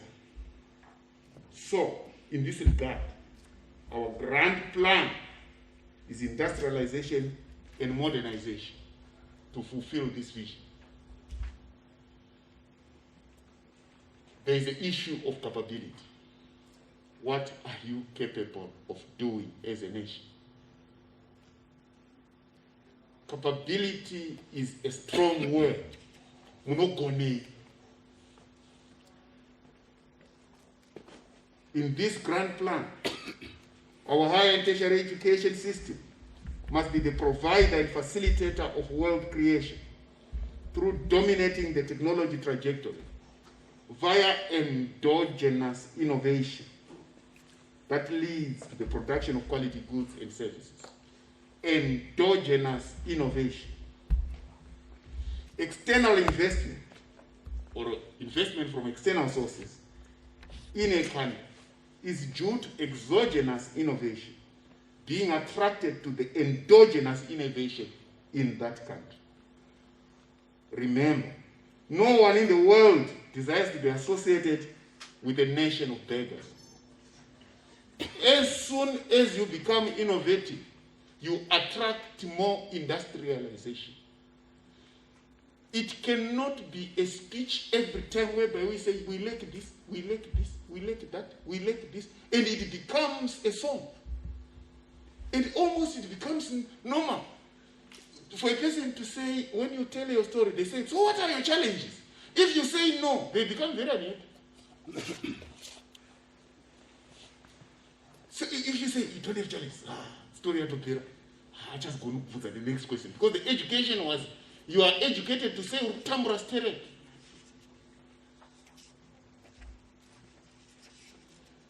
No one is attracted to people who can't do things. Therefore, you can't attract investment unless you are serious with yourselves.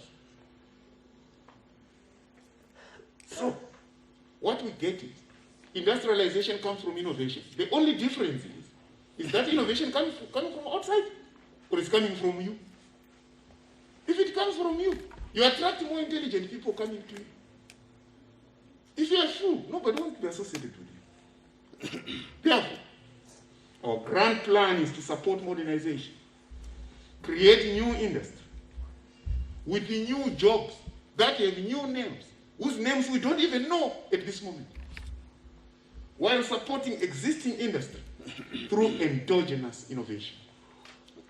This grand plan is supported by a well-thought framework of innovation ecosystems that have inputs, that have processes, that have outputs. As you can see, our inputs are our heritage. You can't grow from what you don't have. You grow from what you have. And you have to believe. And you have to know that things are possible. And we have to spend our time on things that matter. Our input shall be our heritage. That includes our people and our natural resources. That's what we have.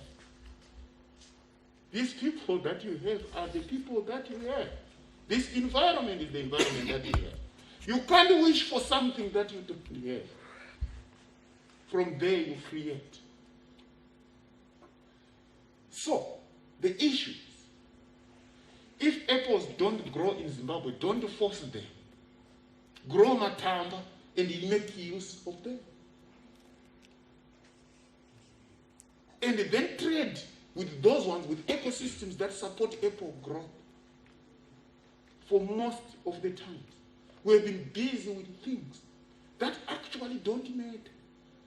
People are used to orange plantation. There's an orange plantation, yes, but oranges come from Asia. And in insecticides, this, that. What if we have a marula plantation? What's wrong with it? No pest, nothing. You just get your marula.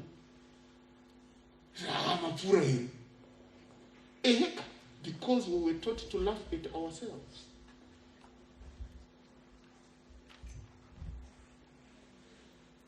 We need processes that shall include the configuration of our education, science and technology systems to provide the necessary capabilities.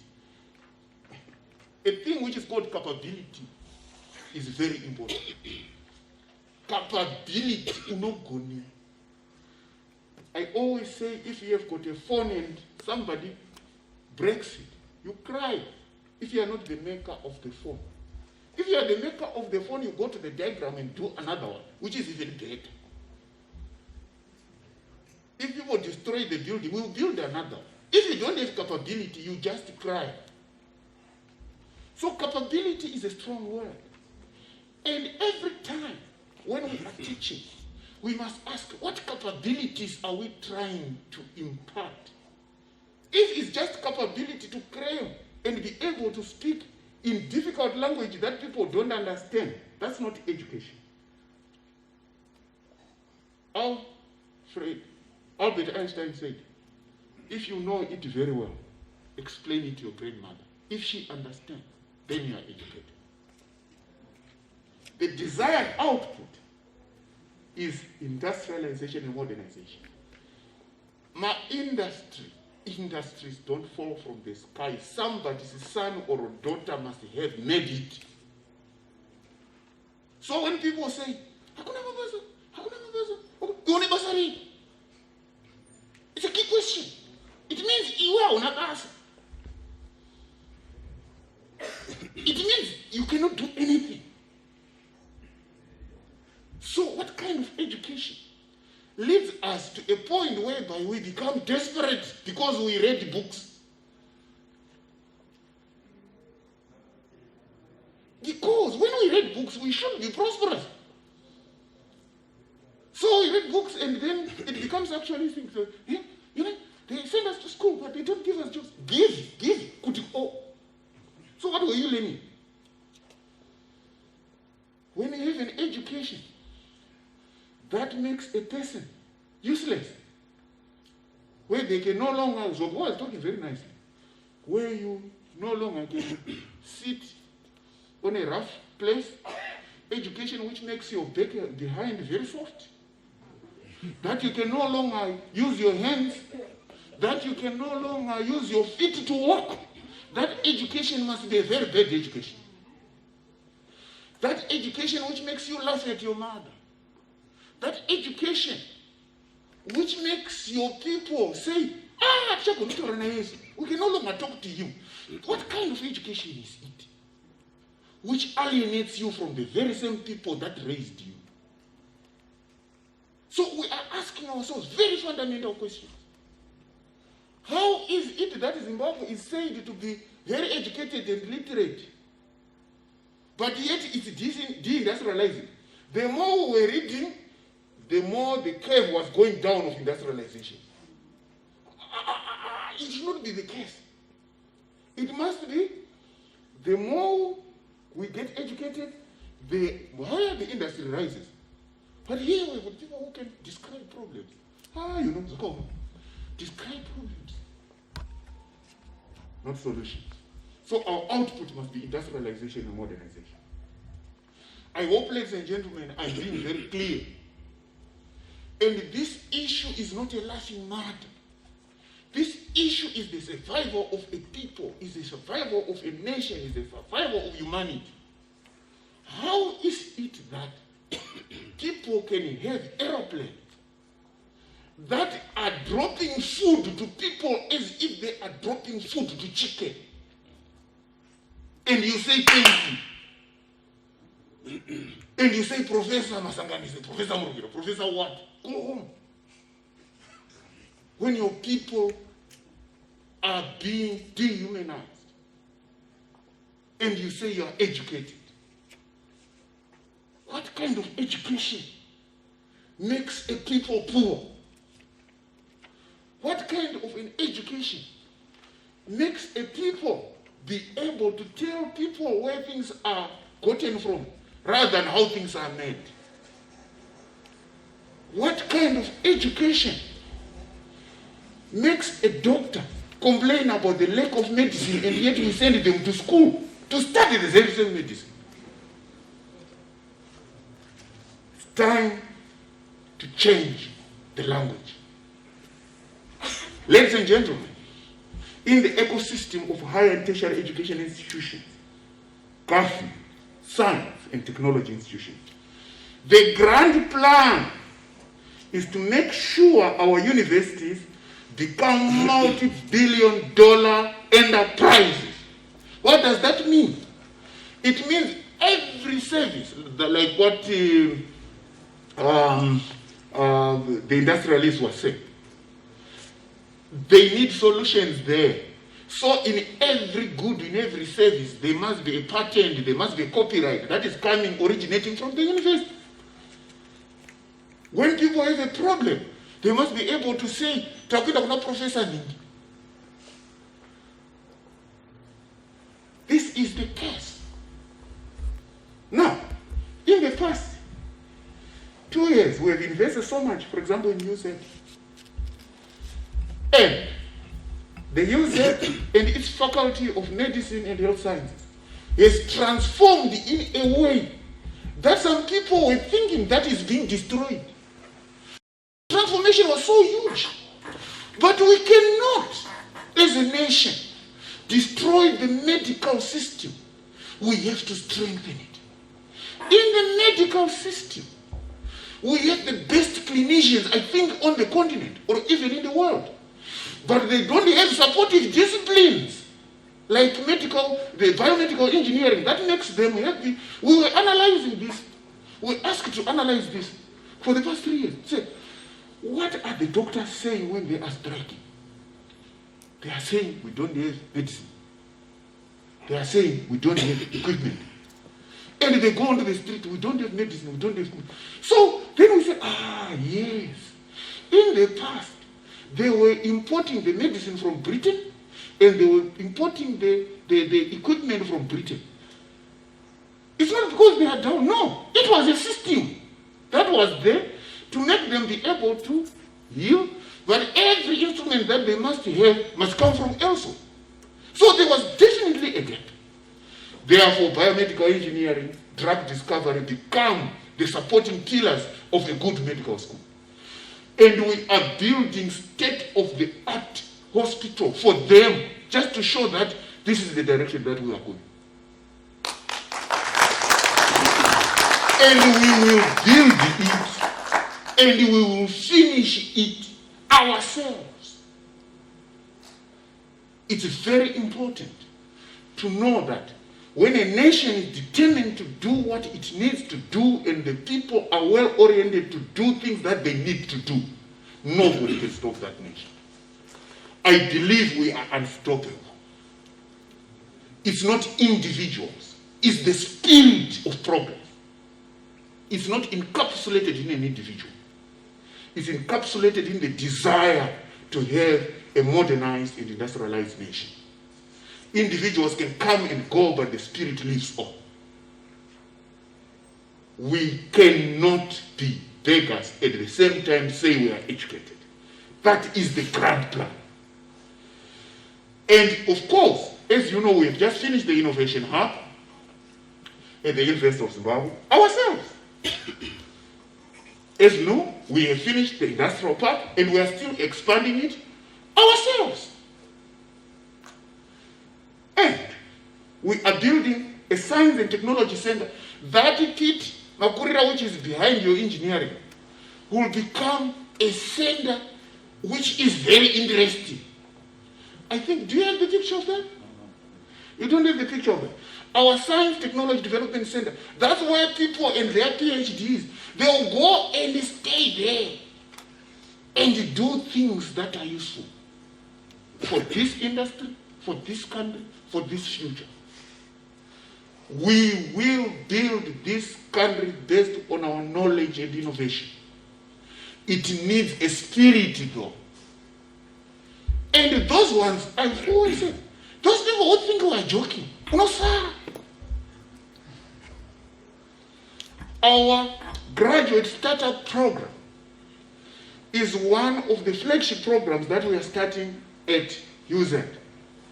And we expect those students, we will sponsor them until they have a factory of their own. Or until they have worked with an investor where they will have an industry of their own. We are so determined and we are not going to fail. If people don't join the innovation program, it's okay. But when just pay Maria, I think it's very important to know that the centers of concentration, the faculty does research. Some research leads only to a degree. Some research leads to innovation. Therefore, we want to see those people in the innovation hub. And we will sponsor them. And we will make sure that they do business development. And we will make sure that they set up an industry. Or they are able to join an existing industry which we can even buy. If people think we are joking, quote these words, it will happen. Because we are determined to do so. All the things that we will do are in the spirit of making sure that we can never have our people's dignity insulted. A professor here should just be like a professor elsewhere, where they can raise their head and say, I'm a professor. Professor went to Australia, what? Why are you hiding? So, very important. Our expectation as government is the industrialization and modernization of Zimbabwe, anchored on innovation within our higher and tertiary education institutions. As I said, support existing industry and create possibilities of new industries. And to make sure that what we learn anchors our economic sectors. Agriculture, mining, manufacturing, energy and power development, ICTs, tourism and other services. Gone are the times when we are saying, now there's a latest. Now there's a latest. By who? I know there's that's why Windows 11. Hey, look at the bad zero. Evil man. We're not saying we can make everything. But there's something that we make. You know, now, there's a latest Samsung. It's now S10. By who? Language has to change. Ladies and gentlemen, as we implement our grand plan, as I said, today my theme is called Grand Plan. As we speak, at MSU has innovated, and they have a pattern for modified coal tar. The way roads are made in this country will change. We will make the roads with our own material. Chinamweka ichi chino chinonamira ungoisa grass womeka sure kuti mota zichedzi. We will be able to make our own road services with our own coal, with our own chrysotile. We will do it. And we already have given them the money to set up a factory in Zishalan. Whether investors will come and invest, fine. If they don't, we will do it. Pamono. And it will happen. Now or beyond us. So that's the grand plan. The grand plan is that a university should contribute to the economy, should not be a consumer.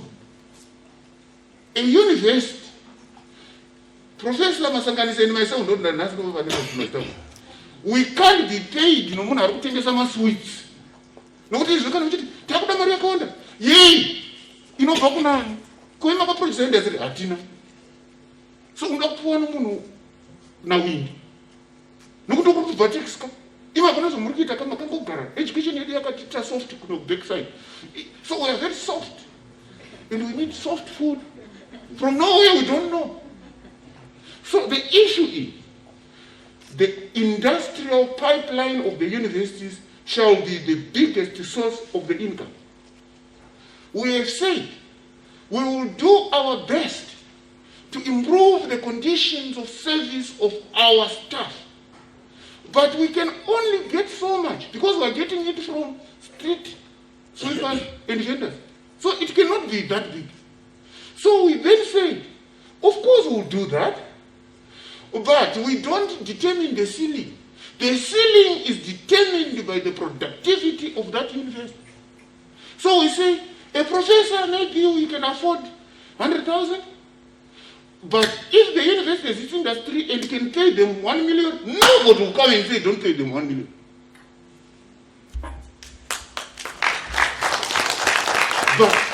The minimum is what the vendor and the street sweeper can afford to give you as a professor. Because that's where the tax is coming from. The ceiling is your ability. So the industrialization agenda is not a joking agenda. It's a life agenda. Ladies and gentlemen, as we implement our grand plan, we must always ask ourselves, what is the source of our money? The government's major source of money are tax contributions from various sectors of the economy, including vendors. And vendors card. We must up our game and industrialize this nation in order to increase the government's tax revenue base through industries produced from the innovation processes. Ladies and gentlemen, we now come to the end of the University of Zimbabwe Research Week. Now, research, innovation, and industrialization week. Now, the research week sounds like education 3.0 to me. The research and akuziyo saka waziva tibeka chikafu. Kana wakuziyo, we want more innovation, we want industrialization. So the theme, University of Zimbabwe on the move, setting the pace for industrialization and modernization with Education 5.0. By listening to the various presentations and discussions, I am sure we all got a deeper appreciation of how Education 5.0 shall cause the industrialization and modernization of Zimbabwe. And we are very humbled by engineers that you are here. This is the story that we are talking about. It's an inclusive story. It's a Zimbabwean story. It's an African story. It's a liberation story. It's a self-confidence story. It's a desire for humanity story. It's an unapologetic story. Vice Chancellor, government fully appreciates University of Zimbabwe's leading role in that the university is playing in producing innovations that have potential to cause industrialization and modernization of Zimbabwe.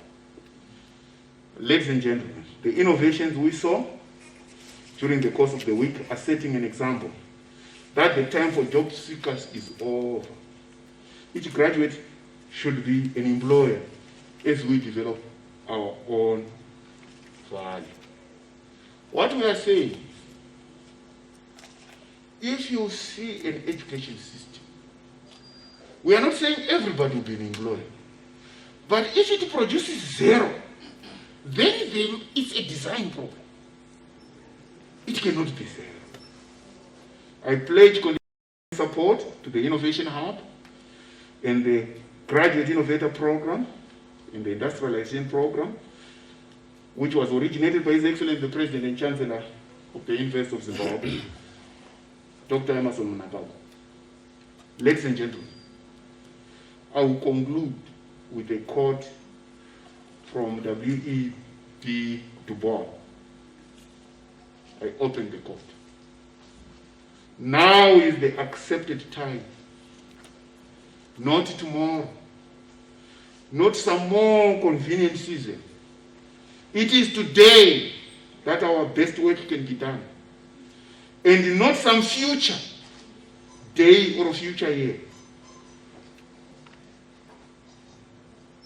The time is now.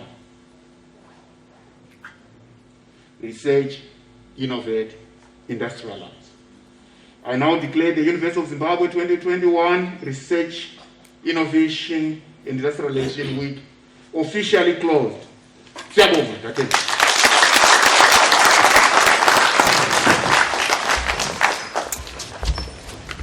Wow.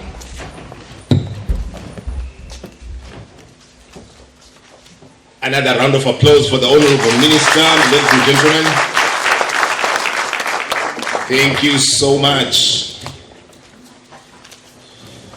You know, I've said this at this podium, before, Honorable Minister, that every time I listen to the Chancellor, I listen to the Honorable Minister, yourself, to our Chairman of Council, to the CEO of ZimChe, and to our Vice Chancellor. I'm so excited. And what excites me the most is that we are not a kakistocracy. I've said this before. Those that are not students of politics and governance, kakistocracy means a community of worthless people led by worthless leaders.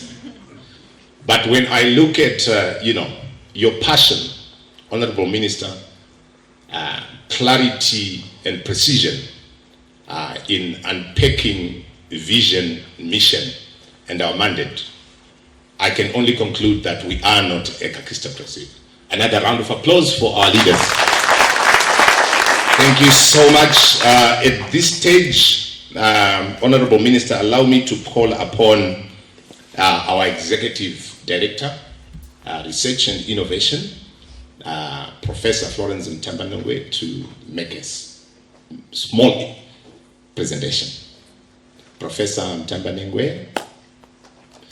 Yes, go ahead. Let's put our hands together. Honorable Minister, if you could. Okay, I'm sure she can do from that side. Thank you. I think for pictures, Prof, if you could, Honorable Minister, if you could come this way. Thank you, sir.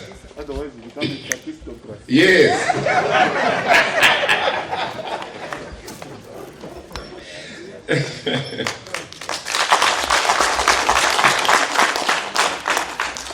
Thank you so much. We truly appreciate you. When you see a minister coming to one institution 2-3 times in a week, that means a million. We feel very warm. We feel the warmth of your presence. Thank you so much. As we come to the close of our program, ladies and gentlemen, allow me to call upon our Pro Vice Chancellor, Strategic Partnerships and Industrialization, to give us a vote of thanks. Prof.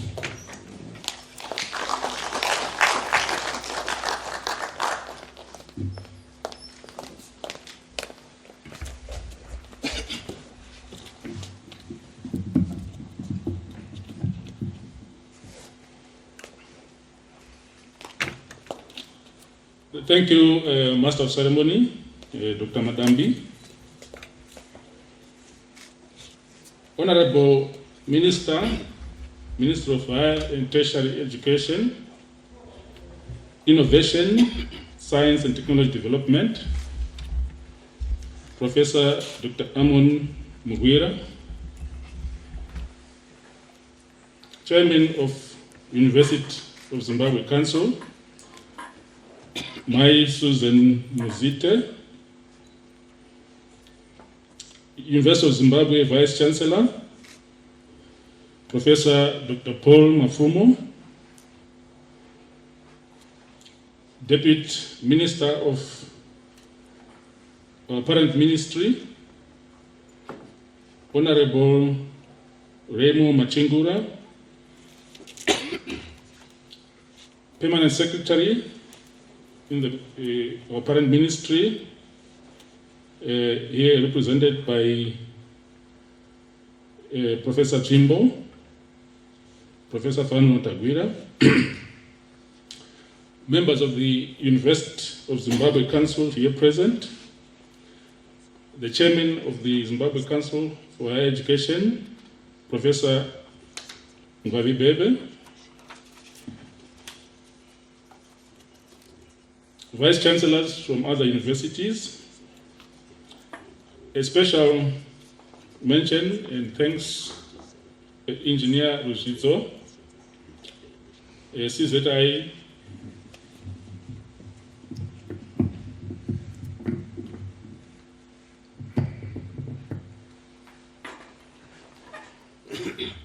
former President. Thank you for coming and for your inputs.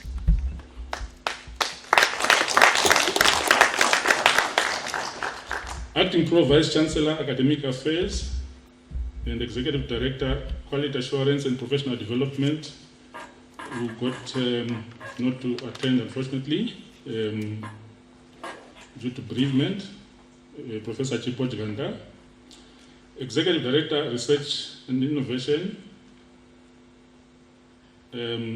Professor Florence Mtambanengwe. Allow me to say our executive members, thank you for being here throughout. Deans of faculties and directors of institutes, chairpersons of departments, senior government officials here present, distinguished University of Zimbabwe alumni, captains of industry, esteemed researchers, staff and students, distinguished guests, ladies and gentlemen. I take this opportunity to extend our sincere gratitude and appreciation to the Honorable Minister of Higher and Tertiary Education, Innovation, Science and Technology Development, Professor Amon Wira, for gracing this event. Thank you for taking time. We know you always have a busy schedule to grace us here for this event. Your presence is always an honor, and your vital, consistent, and continuous support of the Zimbabwe higher education, higher and tertiary education sector, specifically University of Zimbabwe, is greatly appreciated. We appreciate how you have championed the vision of heritage-based education 5.0 for the modernization and industrialization of this country. Your knowledge, energy, passion, and scholarly leadership has been on show throughout the research week. Without your initiatives towards industrialization and the setting up of the innovation hubs in our universities, would have been universities without a purpose. We want to thank you.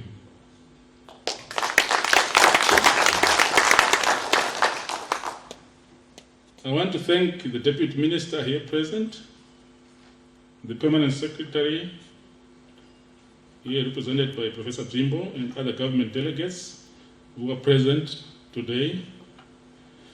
There's a clear testimony of your commitment to development of the education sector and the nation at large.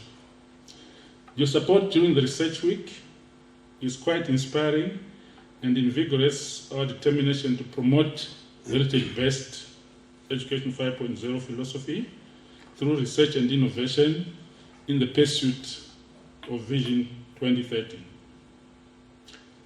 Allow me to take this opportunity to thank Ms. Mzite, the Chairperson of Council, for the continual dedication and support to the University of Zimbabwe programs and initiatives. Chairperson, your support is greatly appreciated. We always value your insights and your presence. Thank you, Madam.